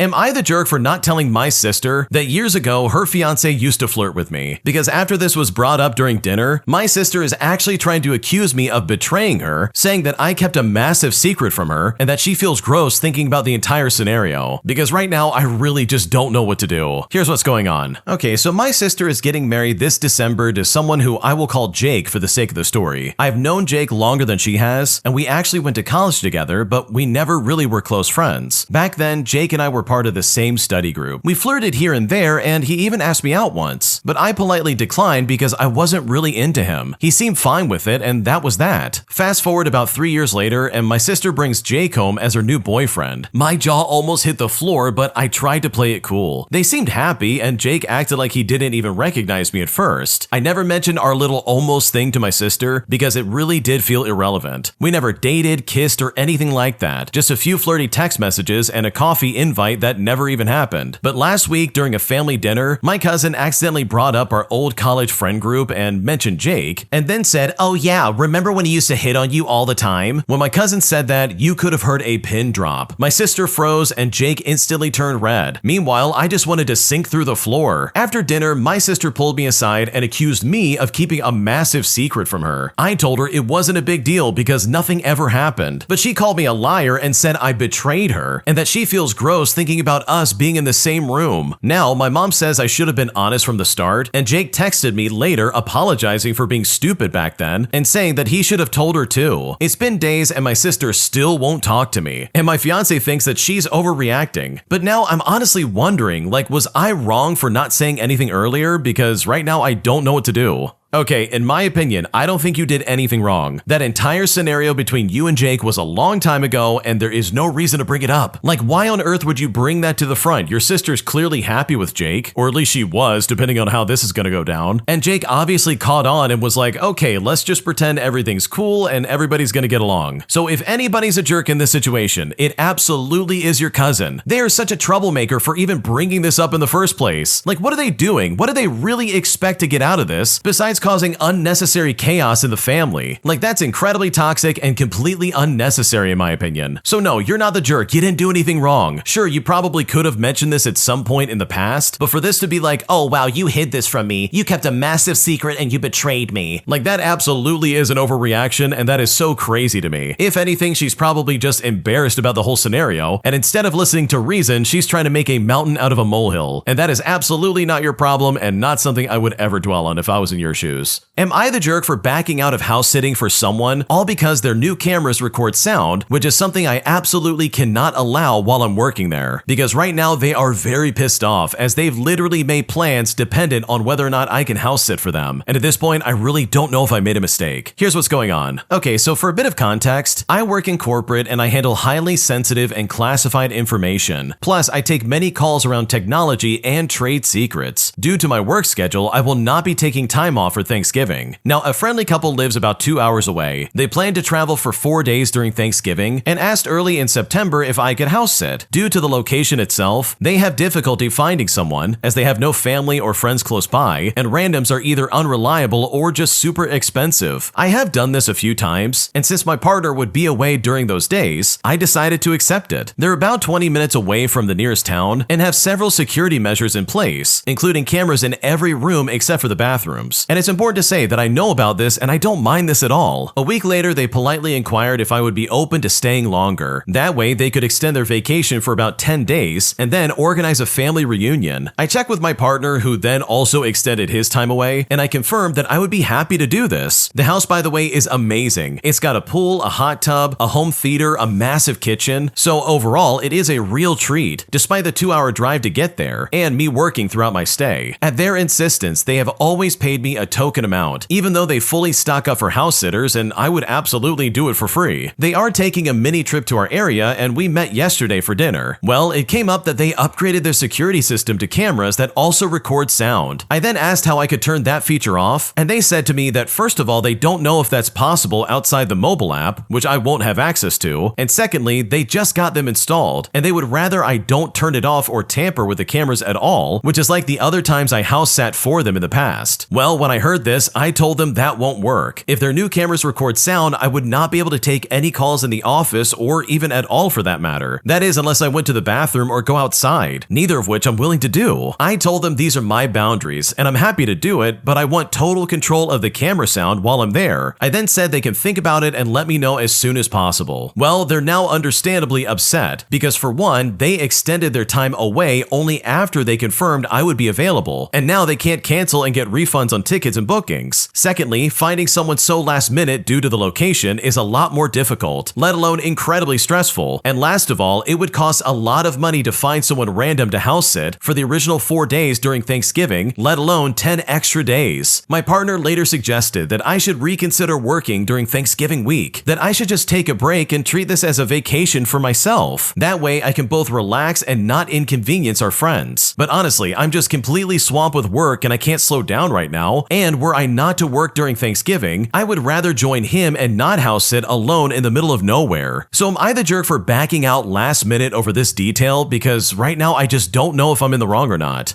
Okay, in my opinion, I don't think you're the jerk at all. This is one of those scenarios where, yeah, your job is on the line if your information gets out there. And it doesn't mean that your friends are going to somehow betray your trust and use this information against you, but instead it just means that you're trying to keep your job intact by respecting the trade secrets that you literally get on a daily basis. And if they can record what you're saying, that in my opinion is so out of line. That feels really gross and kind of sketchy in my opinion. And I don't blame you for being like, no, I can't do that. That is absolutely not going to work. So no, I don't think you're the jerk, and I think these people need to find somebody else, because what they're asking of you is definitely not going to work. My entitled college roommate is constantly having midnight concerts with his friends, keeping me awake at all hours of the night in our shared space. But after trying and failing to get him to be quiet, I decided that enough was enough, as I got some revenge that he will truly never forget, that literally put him in his place in a way he will never forget. Here's what happened. Okay, so this happened back in 2010, and this is when I was an undergrad at a small state college. It was a lovely rural campus, it was beautiful, but getting to classes was a bit of a challenge because it was extremely hilly, borderline mountain mountainous. With the dorms up at the top of the hill, you had to basically either make sure you had all your things prepared for the day, or you would be running back to collect the things you needed, and if you had back-to-back classes, that was simply not going to happen without you also being very late. After a day of moving between classes, most people were pretty tired just on the merits of walking up and down the hills all day, especially without even considering the classes in addition. Now, I was in the same dorm room all 4 years, and I ended up having 3 different roommates. The first roommate didn't return for the second semester of the first year, the second roommates never even showed up at all, and the third year roommate and I got along well, but he joined the on-campus EMT team, and they had dorms for those folks elsewhere, leaving me with a new guy and the subject of this petty revenge story. And for the sake of the story, we'll call this guy Mark. Now, Mark seemed like an upright guy when I first met him. He was an exchange student from the Netherlands, and I thought that was pretty cool, because I had not had many opportunities to meet people from other parts of the world. It became apparent pretty quickly, however, that we were not very compatible. I was and am a pretty introverted person. Mostly, I just keep to myself and I did my own thing. I spent plenty of time playing video games, usually wearing earphones to avoid disturbing others or even disturbing myself. But he, on the other hand, clearly came to get the college experience and went out a lot to do whatever he cared to do. To be very clear, there is nothing wrong with this, but I will say where Mark screwed up was that he constantly returned to the room late with friends and often put on music while they talked. And this was usually at around midnight or into like the wee hours of the morning. Multiple times I would be woken up and I would ask them, respectfully by the way, if they could please turn down the music or go elsewhere when it is literally the middle of the night and I'm trying to sleep. And usually I just got blank stares, but begrudgingly I got compliance. Now this is problem solved, right? Well, not really, because this pattern repeated almost every night and it stopped being a minor disturbance and became a constant source of annoyance. Now at the time I was more of a morning person myself. I woke up at about 5 o'clock, I packed my stuff for the day, and then I went down to the gym to get my day started. I tried very hard not to be disruptive to any of my roommates during my undergrad years. I tried to be quick to turn off the alarm, avoided turning on lights as much as possible, and generally tried to be courteous because I understand wanting to sleep and not wanting to be bothered when you are sleeping. Despite Mark's constant disruptions, I did my best to continue to be courteous, but my patience at the end of that first semester of my final year was just about gone. While I recovered a little over the winter break, it became clear upon Mark's return that he was not going to do anything better, and in many ways got worse. More people and louder music. After the first month of the new semester, I was about to lose my mind. I was having to tell Mark to be quiet most nights, and I was to the point where I was not being polite about it anymore. Finally, my breaking point arrived. Mark had been particularly loud and disruptive the night before, and I did just ignore it, but once the morning came around, I decided that he was absolutely going to feel my pain. So the morning comes around and the alarm goes off, and I get up, but I don't turn it off. I had a stereo that I used as speakers for my computer. I then pull up my music and I turn it on loud. Loud enough that there was no way anyone in the room could ignore it. And then once I did that, I started getting ready for my day. I turned on all the lights in the room. The drawers and doors were being opened and closed with absolutely no regard for the other person trying to sleep, as I banged through the apartment like the police looking for some hidden stash. Now here's the best part. Mark actually turned over to ask me to keep it quiet. And when he said that, I just stared him right in the eyes and said nothing. I basically dared him to have the gall to explain to me exactly why what I was doing was wrong, while his behavior had been okay. After a few seconds of awkward silence, he must have realized that I didn't care, and that he didn't have a leg to stand on, so he just rolled over, pulled the blanket over his head, and just put up with it. I finished getting ready, finally shutting off the alarm, the music. I then shut off the lights, and with a final slam of the dorm door, I moved on with my day. Now, I never discussed the incident with Mark, but he clearly got the message, because he was very respectful for the last couple of months. He suddenly made sure to wear headphones and to come and go at night while I was sleeping as quietly as possible. And after that, we had no further problems. But it's honestly just really disappointing that someone would need that much of a wake-up call just to not be a jerk when you're living in a shared living space. So the moral of this story is that Mark is a jerk, and that if you go to college, don't be like Mark, or you just might get a rude awakening that you're definitely not expecting. Okay, honestly, I love this so much because, dude, sometimes people need this kind of treatment. They need a taste of their own medicine to understand exactly why what they're doing is wrong. And the original poster did it so well. I love this so much. Like, my God, you are way more patient than I am. Like, I would have dealt with that maybe for 2 weeks, but then I absolutely would have been like, okay, it's time to get some revenge. This guy's not listening and he doesn't care about my sleep, so I'm absolutely gonna ruin his. So good for you for getting your revenge, because your roommate absolutely deserved it. If you like Am I the Jerk, you're probably going to love Am I the Genius. Check it out, link down below in the description. Also, go to amithejerk.com/submit if you would like to submit your own stories. An entitled kid shows up at the restaurant where her dad works, demanding money for a Halloween party. But things got incredibly awkward as soon as she got the money because she started complaining that it simply wasn't enough, putting me and my coworkers in a very uncomfortable situation as we watched all of this take place. Here's how it happened. So to start things out, I was working at a restaurant on Halloween night. We were pretty busy and one of our dishwashers, who I will call George, was in the back working non-stop. He's one of those guys who's always tired but keeps going because he literally has to. In the middle of the rush, a young woman walked in with this guy who looked like her boyfriend or maybe a friend. She didn't ask for a table or anything like that. She just walked straight up and asked to speak with George. We then called him out from the back and he came out still wet from washing dishes. As soon as he walked up, she said in this whiny voice, "Daddy, you promised me you'd give me money for the Halloween party." Now, he didn't raise his voice or get angry, but instead he just looked exhausted. He went back to the kitchen for a minute, and when he came back, he handed her some cash. And it wasn't a lot, but it was just what he could spare. Well, she immediately complained that it wasn't enough and that she needed more. He then just shook his head and told her that was all he had. She then got visibly annoyed and left with her friend, pouting like a child. And you know what? George just went straight back to scrubbing dishes. So I don't know, something about the moment really stuck with me. The way she treated him like an ATM and the way that he just quietly gave what little he had left. It was sad more than anything else, and honestly, I think it's just a little bit unfair. Yeah, that's like a really ungrateful kid in my opinion. Seriously, you're coming to your dad and being like, "Dad, I need money, and by the way, this is not enough." I think if I was smaller and I said that to my parents, they would have been like, "Oh, okay, well you can get a job and pay for your own stuff." Because that's super inappropriate and very rude. Like your dad is literally working to make sure you have like food on the table, and you're sitting there acting like, "But Dad, the Halloween party, this isn't nearly enough money." Like that is super annoying and honestly incredibly entitled. Today, I caught my girlfriend with something that I don't know if I'll ever be able to move past. Because right now, I feel like our relationship is falling apart, and at this point, I don't know what to do. Here's what's going on. Okay, so I thought I'd share a quick backstory before I really get into it, because I think it will help explain exactly what's going on. A friend of mine from work who I've hung out with quite a bit outside of work told me that he has a friend who's single and looking to find someone to hook up with. I told him that I'm not usually the type to do a friends with benefit type of thing, whereas he thought it would be good for me to help get over my recent breakup. Well, I decided why not just give it a try. Well, fast forward to a few weeks of casual hookups, and I started growing feelings for her, even though we both told each other that we didn't want to jump into a relationship, especially considering the both of us went through recent breakups, but it just happened. About a month and a half into the talking phase, I asked her to be my girlfriend. We've been dating for about 3 months now, and I know that's not a lot of time to really get to know somebody, but I really believe that when you know, you just know. Then about a month into dating, I told her I loved her, and yeah, I know, it's completely crazy. I let her meet my family and I met hers, even aunts and uncles and grandparents. Everything about us seemed perfect and almost too good to be true. I knew we were moving very fast and I mentioned that to her, and she told me that it's scary, but now she wouldn't want it any other way, and honestly, I agreed. Well, this Monday that just passed, the friend who set me up with her randomly called me early in the morning, and I had not spoken to him in a while. He asked how everything had been going, and I told him that it's been going great. Before I started talking to her, he explained to me that they had a small fling way back in school, and honestly, it didn't bother me in the slightest, especially considering that it was many years ago. Well, this past recent Monday night, she was over my house. I had fallen asleep and she took a funny, horrible picture of my face. On Tuesday, she came over again to watch the baseball game, and we joked about the picture, and I told her that I wanted it off her phone. Innocently, I wanted her to even go into her recently deleted messages and fully delete them, just so it can't be recovered. Now, I assumed that she knew about recently deleted messages because most people do, but she genuinely just didn't know what I was talking about. When she went into her recently deleted, right underneath my name was a random phone number that said 33 messages, and when I saw that, she quickly exited the folder. Jokingly, I said to her, what were those messages from the random number? I mean, I truly didn't think anything of it at first. In the past, if there was ever something that I raised an eyebrow to, she wouldn't hesitate to show me, and that made me feel confident that she never had anything to hide. But it's right about here that she started getting stressed out with me asking, and was reluctant to show me. That kind of began to make me feel worried. I said to her, "Babe, now I'm worried, and you need to just come clean if there's something you're trying to hide." When I said this, she started crying and said to me that there's nothing to hide. I then said, "Well, then if there's nothing to hide, then why are you so scared to show me?" She then said, "Well, because I'm scared if I show you, you're gonna get mad at me." I then told her straight up that it's basically a lose-lose situation, and if she keeps it from me, then I'll never know what the truth was, and probably overthink myself to being sick, and most likely never be able to trust her ever again. She then showed me the chat, and that's when my heart sank into my stomach. It was my friend from work, the one who initially hooked me up with her, and he messaged her Monday morning with his work phone about an hour after he called me. And basically, the chat pretty much details them conspiring against me. It starts out with my friend explaining that he stuck to the story they made up, that they might have made out after high school, but that's about it. Then I see her messages where she says that she deleted everything, saying that she just doesn't want any problems. Then the conversation moves to her basically pining for this guy and saying that she wishes she could be with him, but it wouldn't work out, with them confirming they're going to delete everything just to keep the peace. And when I read all this, my heart sank right into my stomach. I felt betrayed by two people in the same night, because literally my friend who I trusted said in these messages that he wants to spend quality time with my girlfriend right behind my back. And I think you know what I mean when I'm saying quality time. Also, my girlfriend hid this from me and tried to delete it, knowing that this was someone who I worked with and someone that I trusted as a friend. She never shut it down, and she never defended my name when he disrespected me the way that he did. Well, yesterday my phone got flooded with messages from her saying how sorry she is and that she has never cheated from when we started talking to when we started dating up until now, telling me that she thought keeping this from me was to protect me. I then told her straight that I think you're only sorry because you got caught, that had I never even come across those messages, she would have never told me, that I would still be friends with a guy who wants to sleep with my girlfriend behind my back, and she knows that I never go through her phone. Mind you, this guy is married with 2 kids and I know his wife. I got her to spill all the beans to me that night, and she told me that the truth is they were literally still hooking up well after school, that the most recent was around 6 years ago. But that's not even the worst part. In the last few years which he's been married, he's been contacting her from his work phone wanting to hook up with her, and she told me that she's always said no to him, but honestly I don't know what to believe anymore. Instead though, she had been sending videos and pictures to him on Snapchat during that time, with the most recent being in like May of this year. When she was flooding my messages yesterday, she said that she hates the fact that this irrelevant person is the reason why this is happening between us. But I told her straight up, he's not the reason why this is happening. There's no one to blame but yourself. Had you come to me about this rather than getting caught, this would be entirely different. Had you shut it down the moment he made it clear what he wants, this would have been different. Had you even put a foot down when he disrespected me, this really would be different. I told her, even the fact that you lied straight to my face multiple times about your history with him, and I believed you wholeheartedly. You told me, I've never lied to you about anything, I don't lie. And that's really scary to me. After a whole day of flooded messages, she called me on the phone and was hyperventilating in tears, saying that she doesn't want to lose me, but I told her that we can talk about this in person. Well, she came by my house yesterday night and we talked for about 2 hours in my car, and honestly, I didn't hold back. I laid it into her and I made it very clear how upset I am about this entire situation, and she just sat there in silence and nodded her head. She kept telling me it was a mistake and that it'll never happen again, and I said to her that this was no mistake. You knew exactly what you were doing and you didn't feel guilty when you were doing it. I said that if this was flipped around and I had done this to you with someone that you were close with, I'm sure you would feel the same way, and she agreed. By the end of it, she told me how bad she wants to start fresh with me, that for the 100th time, she's so sorry from the bottom of her heart and wants nothing more than to be with me. I told her that I love her enough that it's scaring me to walk away from this, but also how trust is very hard to build back. She agreed and told me that this is going to take time, and she wants to prove to me that I can fully trust her. What should have made me feel better didn't, and I still went to bed last night feeling so horrible. I woke up in the middle of the night feeling like my world is collapsing, which is exactly how I felt the night I found out. I hate feeling like this. I've got people in my life who love and count on me, and I have no motivation or energy to want to get through the day. I want to forgive her. I genuinely wanted this. I just don't know how I can bounce back from this, and if it's even something worth fighting for. I'm 29 years old, and I'm scared that my time is slowly coming to an end to find someone I can settle down and have kids with. I don't know why I'm sharing this online, but I just want to talk to someone because I haven't spoken to anybody about it in fear that they're going to think differently of her, and I don't want to do that to her reputation. What should I do?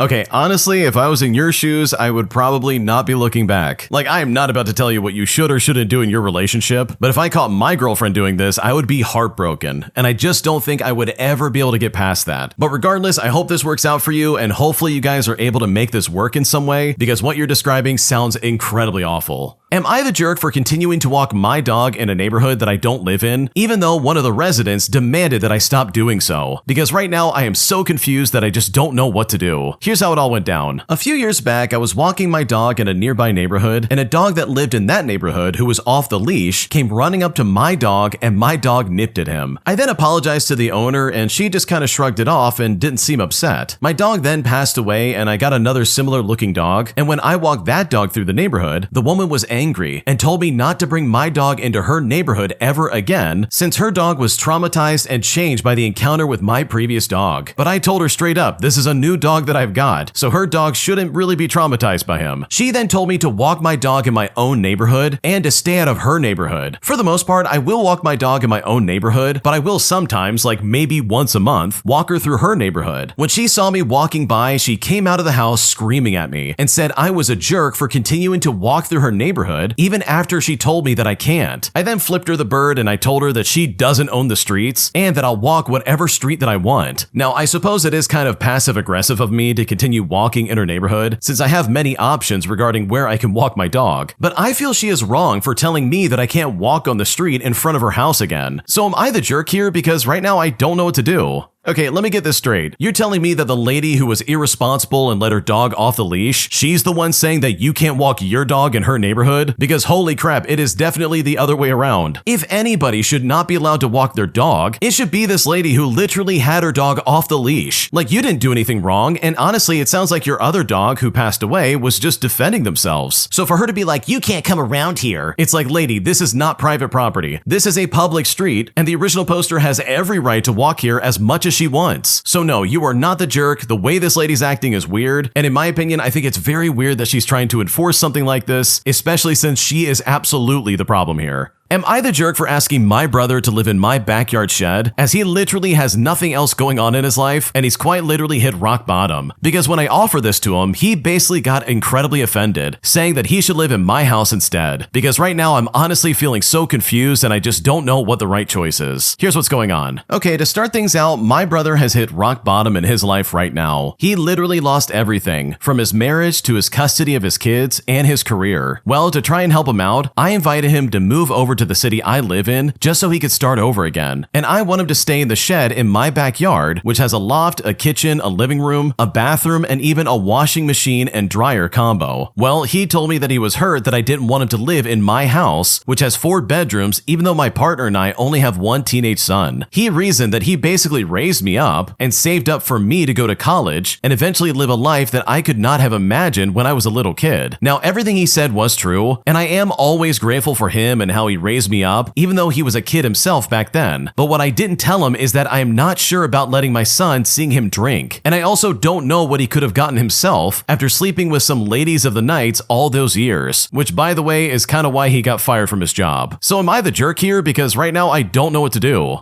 Okay, first of all, your brother's an idiot because that sounds like a sweet setup. You're calling it a shed, but let's be honest. That is basically a backyard apartment where this guy's gonna have everything he needs. So why is he acting so unreasonable about it? Why not just go with it, live there, and be like, okay, I'm gonna figure my life out? And the fact that he's trying to like guilt trip you and be like, oh wow, I basically raised you. Please let me be around your son with my terrible drinking problem and bad habits. Like, dude, what are you talking about? The backyard apartment might be like the best opportunity you have to like figure your life out and find your own place to stay. Why demand to stay in there when it's like, dude, you are not in a good spot right now? So no, you're not the jerk for asking him to live there, and you're definitely not the jerk for keeping him out of your house. Because honestly, if I was in your shoes, I would do the same thing. Today, I was violated while working my job as a server, and instead of actually supporting me, my coworkers and my boss basically told me to get over it, saying that I should just let it go and move on. But at this point, I'm honestly so devastated that I seriously just don't know what to do. Here's what's happening. So I just started serving this week, and I've got to be honest, it's already been hard after a few days, and I'm not sure how much longer I can handle it. The first few days were nothing I didn't already anticipate. Now, for reference, I am Asian, but I did have a lot of people asking if I even spoke spoke English in the first place, and several people even said you would be a lot prettier if you just smiled. And I got this from both clients and the boss. But regardless, I just kind of brushed it off. I was serving a lady her margarita when her husband arrived. I then handed him a menu and I came back a few minutes later. The lady ordered a chicken salad and her husband ordered a burger. He wanted onion rings with it and a beer. I repeated their orders back to make sure, and as I was leaving, that's when he suddenly put his hand on my elbow. And this wasn't to get my attention for the orders. It was a stroke, like he was caressing my arm. I then jumped and froze and stared at him in shock. He then said something to me that honestly really creeped me out. He looked me in the eye and said, "And I'd also like a long, nice massage from you. Preferably if you were wearing a lot less than you are right now." Then he laughed and touched my shoulder. When this guy did this, I wanted to throw up, but I couldn't react, so I just ran inside. A few minutes later, I gathered up the courage and I went right back out to him. I said to him, "Your remark was inappropriate and disgusting. You have no right to say those things and no right to touch me." He then just smirked and his wife tried to defend him, saying that he was joking. So I ran inside and I told my colleagues, thinking that they would help me since I absolutely wasn't calm. But when I said something, they basically just shrugged their shoulders and said, "Well, lots of customers are going to be crazy. You can't get mad at all of them." And then they told me to calm down and get over it. My boss is a horrible person himself and actually defended the guy. I'm glad I managed to say something, but I'm still so upset and disgusted. I guess there is nothing that I can do, but I mean, how do you even deal with these kind of situations? Because right now, I really am not sure how to go forward.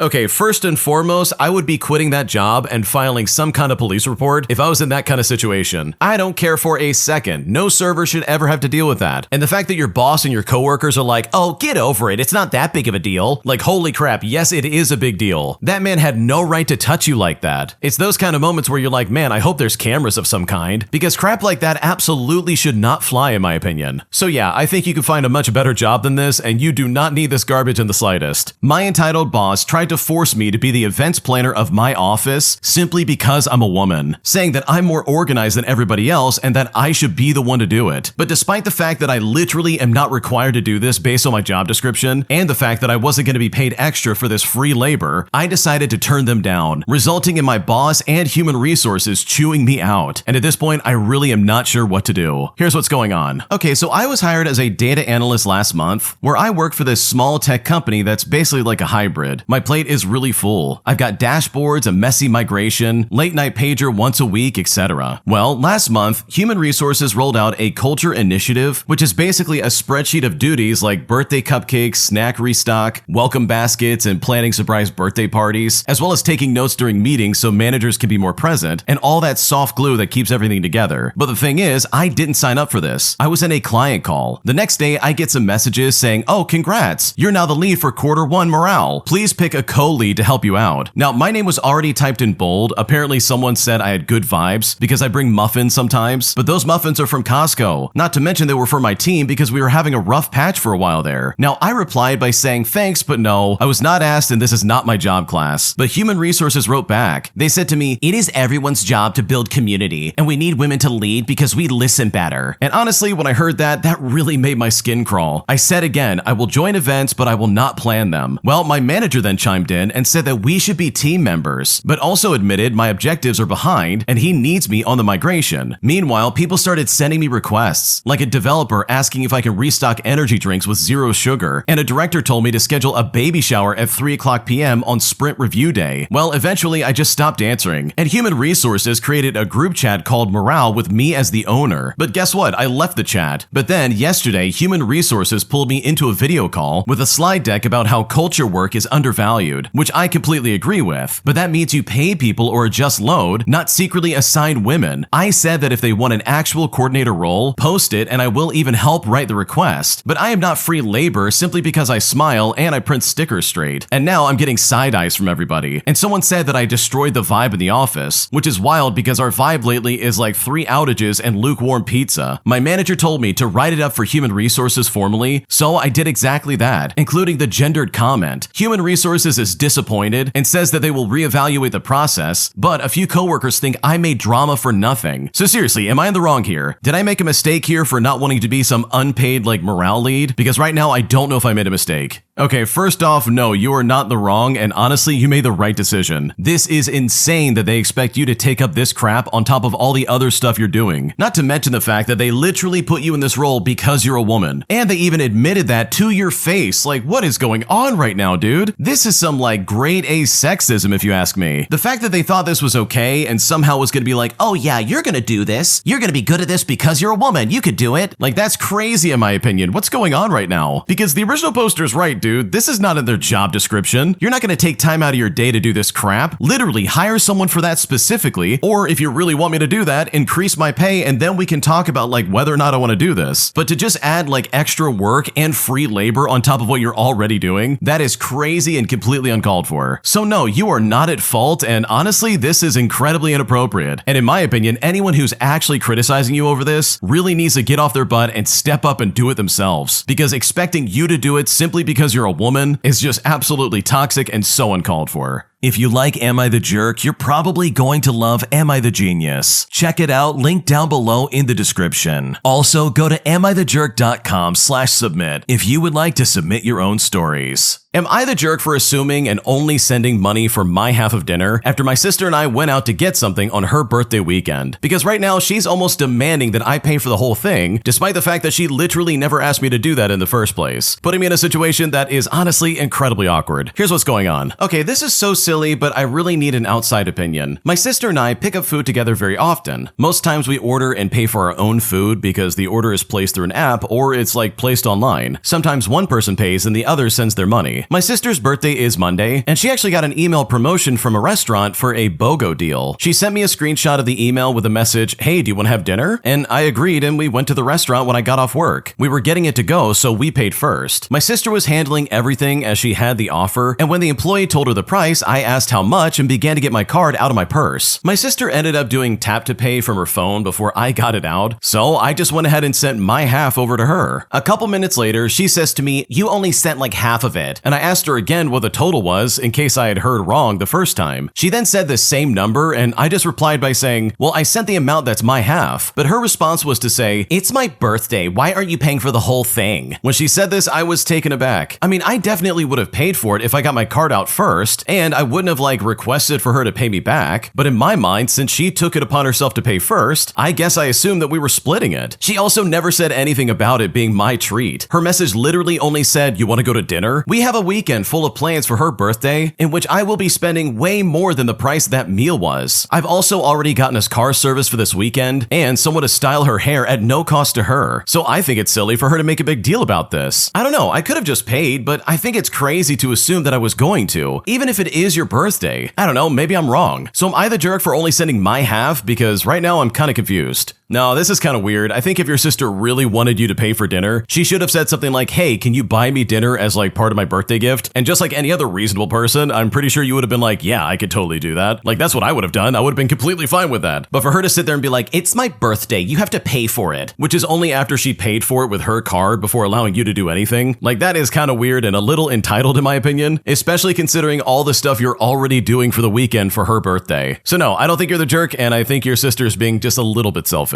Two entitled parents try to take over my birthday spot for my kid, despite the fact that I reserved this specific spot at our public pool, as they quite literally refuse to take no for an answer. Here's what happened. Okay, so this happened last weekend at our community pool. My sister and I booked the Shade Pavilion for my nephew's 7th birthday, and we paid the $45 fee online. We printed the permit, literally the whole thing to make sure we could get it. We showed up early with juice boxes, 2 Costco pizzas, a tragic but cute shark cake, and a stack of paper crowns. At about noon, a family of 6 marches in like a parade, drops coolers on our table, and the dad goes, all right kids, like every year, grab the corner table. And I say friendly, hi, I'm sorry, but we actually reserved this pavilion from 12 to 3. Here's the permit. And I showed it to them. The mom then rolls her eyes and says, we always use this spot. The lifeguards know us well. She then looks at me and says, you could take one of the small tables. It's just kids. When I point to the permit again, you know, the one that we printed off, she goes on to say, you can't own public space. Then the dad starts moving our plates to the edge like we're just in the way. I walk to the lifeguard desk and I explain what's going on because I really don't want to fight in front of a 7-year-old. The lifeguard checks the book, nods, and then eventually comes over. And it's here that he tells them that the pavilion is reserved. The mom then looks at him and says, "We have a toddler who needs shade. Your policy is violating the American Disabilities Act." Now the lifeguard, who's very patient, points at 3 other shaded tables and says, "Look, you can use them. This one is booked." The dad then tries a new angle. "My taxes pay for this. Her $45 does not outrank my taxes." Well, it's at this point another lifeguard radios the manager. Eventually, the manager arrives and it's the same answer, and they ask them to please move. But the mom says to me, "You are teaching your kid to be selfish." And I say to them calmly but in a shaky voice, "I'm teaching him to not let people take his stuff and call it tradition." She huffs out a sigh and then calls me a witch, and they finally drag their cooler to another table, loudly narrating how unfair it is. Now, the best petty part of this ending is that the manager comped us extra swim bands for my nephew's classmates who showed up late to the party. Plus, on top of that, the whole birthday sang the loudest off-key happy birthday song you'll ever hear in your life. In fact, the toddler from that family came over for a crown, and we gave him one, and he smiled like a tiny king. So yes, your tradition is lovely, but my printed permit and my shark cake absolutely beats that today. Oh man, I hate people who act like this, like seriously. The original poster went through the right avenues to make sure this could happen. And then these people roll up and they're like, I'm sorry, but we're absolutely not gonna listen to the rules. Like seriously, they're walking in, they're acting like they own the place. It's like, dude, you definitely don't. You definitely don't, and you need to chill. So I think if I was in your shoes and I was in this situation, I probably would handle this exactly the same way. Although I think I would have some very choice words for those people regardless of who's around. Because this behavior is so toxic and so weird, and especially so unnecessary. Like they literally could have gone to any other table that's shaded and had no problem, but they wanted to go to this one and take over and be like, "Oh, we're gonna kick you out of here." That is super toxic, and it's crazy to think that people actually act like this on a daily basis. Am I the jerk for taking PTO that my coworker said that she was going to take? Because after dealing with my coworker literally calling out at the last second so many times, I'm at a point where I am simply done with her garbage. Here's what's going on. So I've been working at my job for the past 9 months. I work very closely with a coworker who I will call Anna for the sake of the story.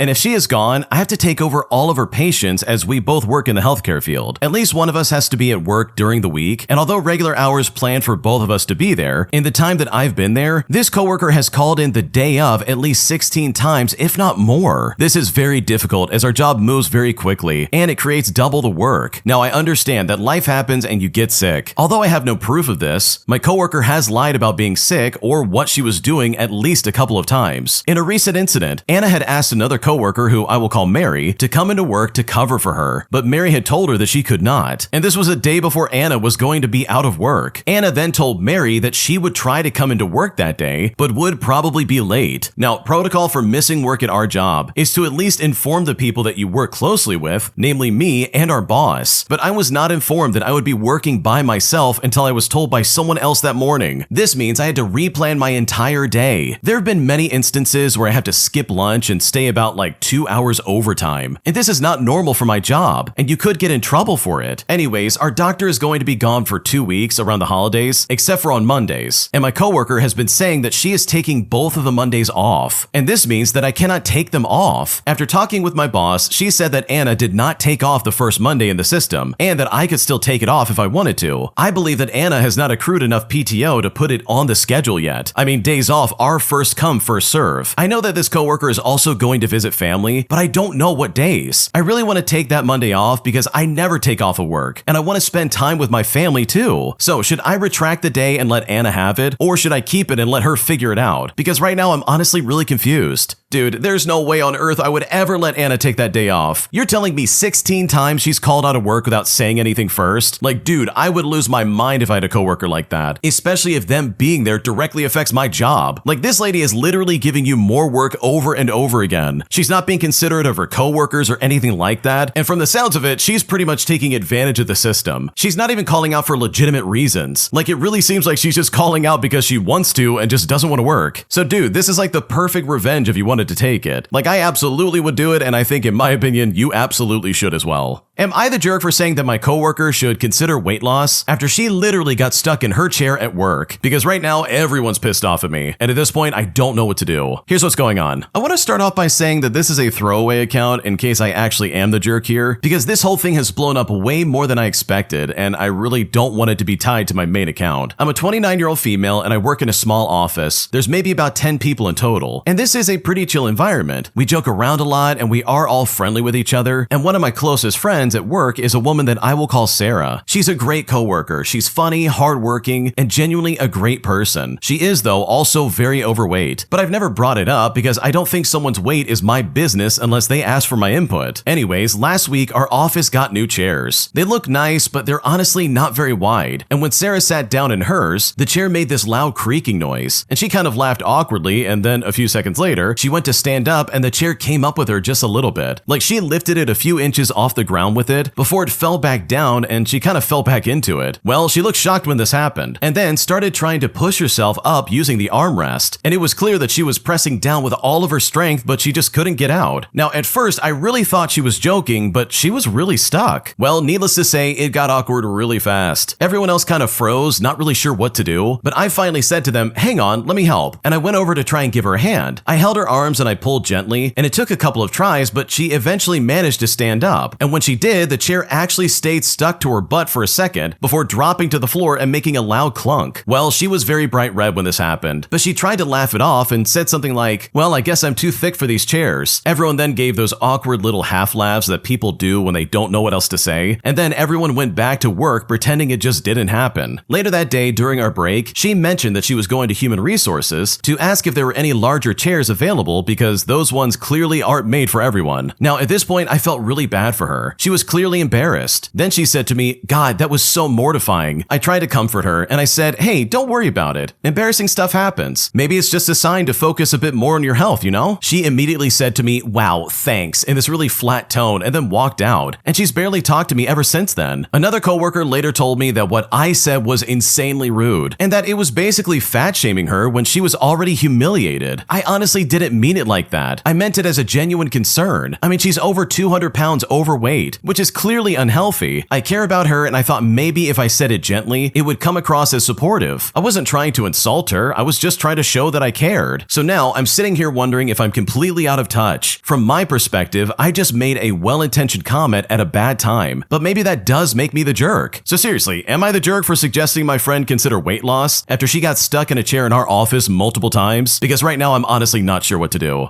Okay, honestly, I do think you're the jerk because this is a terrible thing to say to someone. Just because the individual is saying, "Hey, I'm overweight, look at the funny thing that happened," doesn't mean that you have the right to then chime in and be like, "Actually, yeah, you are kind of fat." Like, dude, you better know them really well, or they have to be like family or something like that, because that is some crazy guts you have in you to actually make that kind of comment. Like, I don't know, that's just one of those things that you just don't say to a woman, in my opinion, regardless of what she says about herself. Like, dude, just don't even go there. So yes, I do think you're the jerk. I think you should have never said anything about her weight, because that, in my opinion, was a massive mistake. Today, my mom said that she's no longer going to feed us, saying that we're just a bunch of freeloaders and that we're going to have to fend for ourselves, putting me in a situation that honestly makes me feel very worried because right now I don't know what I'm going to do. Here's what's happening. To start things out, I'm a 17-year-old female and I'm still in high school and live in an area where it's really hard to find a job. I also don't have a car because there's no money for driving school. Recently, my mom told me that she's not going to buy food anymore because apparently we're all grown up and everyone has to buy their own food now. This started after she asked my brother, who's 19 years old, who works and also gets to use her car to get to work, to give her $100 to buy food since we rely on SNAP benefits and the government shut it down. Well, he refused to do so she decided that she's not buying food for anyone and that everyone has to fend for themselves. But when she said this, I completely lost it. I said to her, "Why do you even have kids? Why have kids if you're poor and just end up regretting them?" She always talks about how we ruined her life, so I just snapped. I asked her why at 17, broke and having to take care of her own family, she decided to have kids anyways. Kids that she trauma dumps on every chance she gets. She always lets my brother have his way and then gets mad at the rest of us. In the heat of the argument, I also told her that if she really didn't want us, then she should have ended the pregnancy, if you know what I mean, or never had us in the first place. I said that if she really wanted to punish someone, it should be my brother, since he's the one who refused to help out in the first place. She then went on to say, "Oh, I should have done that. You guys are grown up. I already raised you. I've already raised you up." Now, I know what I said was rude and and disrespectful, but it's just so hard not to be when I'm this angry and hurt. So am I the jerk here? Because right now I don't know what to do. Okay, I don't really care what you said, to be honest. The fact that your mom is refusing to feed you is just insane in my opinion. There is no good excuse for that. I don't care what's going on. There's no justifying that. Like literally, that's her responsibility as a parent. You don't have a job, you don't have any money. So for her to be like, okay, that's it, because your brother won't give me $100, everyone in this house gets to starve. And it's like, dude, what are you talking about? This is so unfair. Also, the original poster's only 17 years old, dude. They're not even an adult yet. Your mom literally has a responsibility to take care of you. She has to. So no, you're not the jerk. You probably could have said a lot worse, and I still would say that you're not the jerk, because the way your mom's acting is completely unacceptable. Today, I realized that my girlfriend has never called me by my name a single time. And at this point, I'm just a little bit worried about what's going on, and I just don't know what to do. Here's what's happening. Okay, so this is a weird occurrence that I've been noticing, and I just don't even know how to address it. Basically, my girlfriend hasn't once in our short 2-month relationship ever said my name to me. She says it to her friends and family when talking about me, but never once said it to me when talking to me or trying to get my attention. What made me realize this is when I was on the phone with her and she began talking to customers at her job. I didn't really know who she was talking to, so I just stayed quiet until she was done. But to get my attention, she just kept repeating, "Hey," and it was faint and I just didn't realize it until the 3rd time. I then questioned why she didn't just say a pet name or even my name, but that was just a small thing when it happened and I thought it wasn't really that big of a deal. But another time when we were hanging out together, I was looking around a crowded store for her, but she was right behind me. She again just said hey, and I looked back and I didn't see her, and I just kept searching. When she caught up to me, she asked why I didn't go back, but I told her that I didn't see her and I thought it was some random shopper. I then asked her why she didn't shout my name because I would have known it was her way easier, and she just gave me this "oh, I don't know" in a playful tone and changed the subject. It then made me realize it's always been like this ever since we started talking, and it's honestly kind of bothering me. So how do I even address this? And is it even a big enough deal to address in the first place? Because right now I'm honestly not sure how to go about doing this.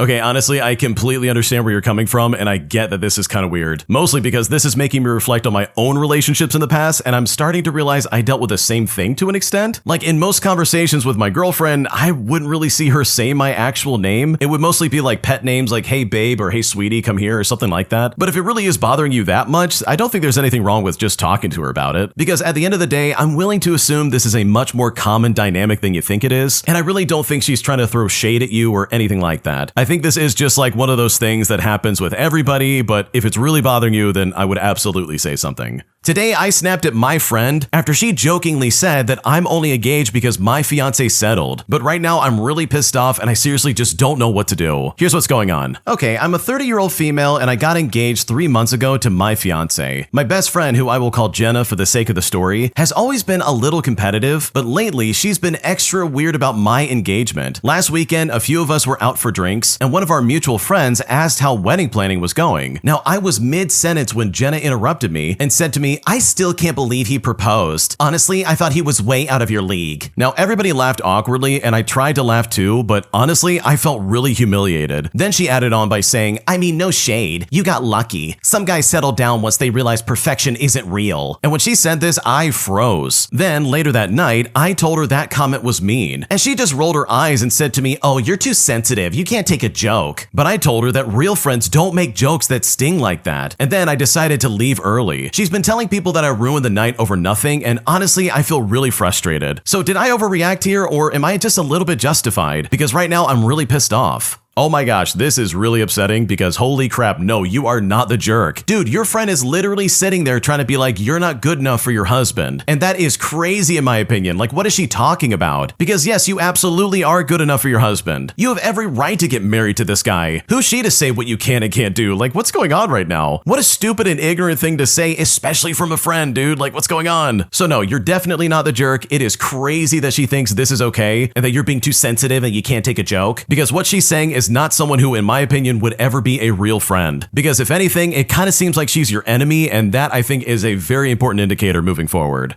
When you subscribe, make sure to hit the bell to turn on notifications. To finish listening to all the stories, check out the playlist at the top of the description. And if you like Am I the Jerk, make sure to subscribe to Am I the Genius. Everything will be linked down below in the description.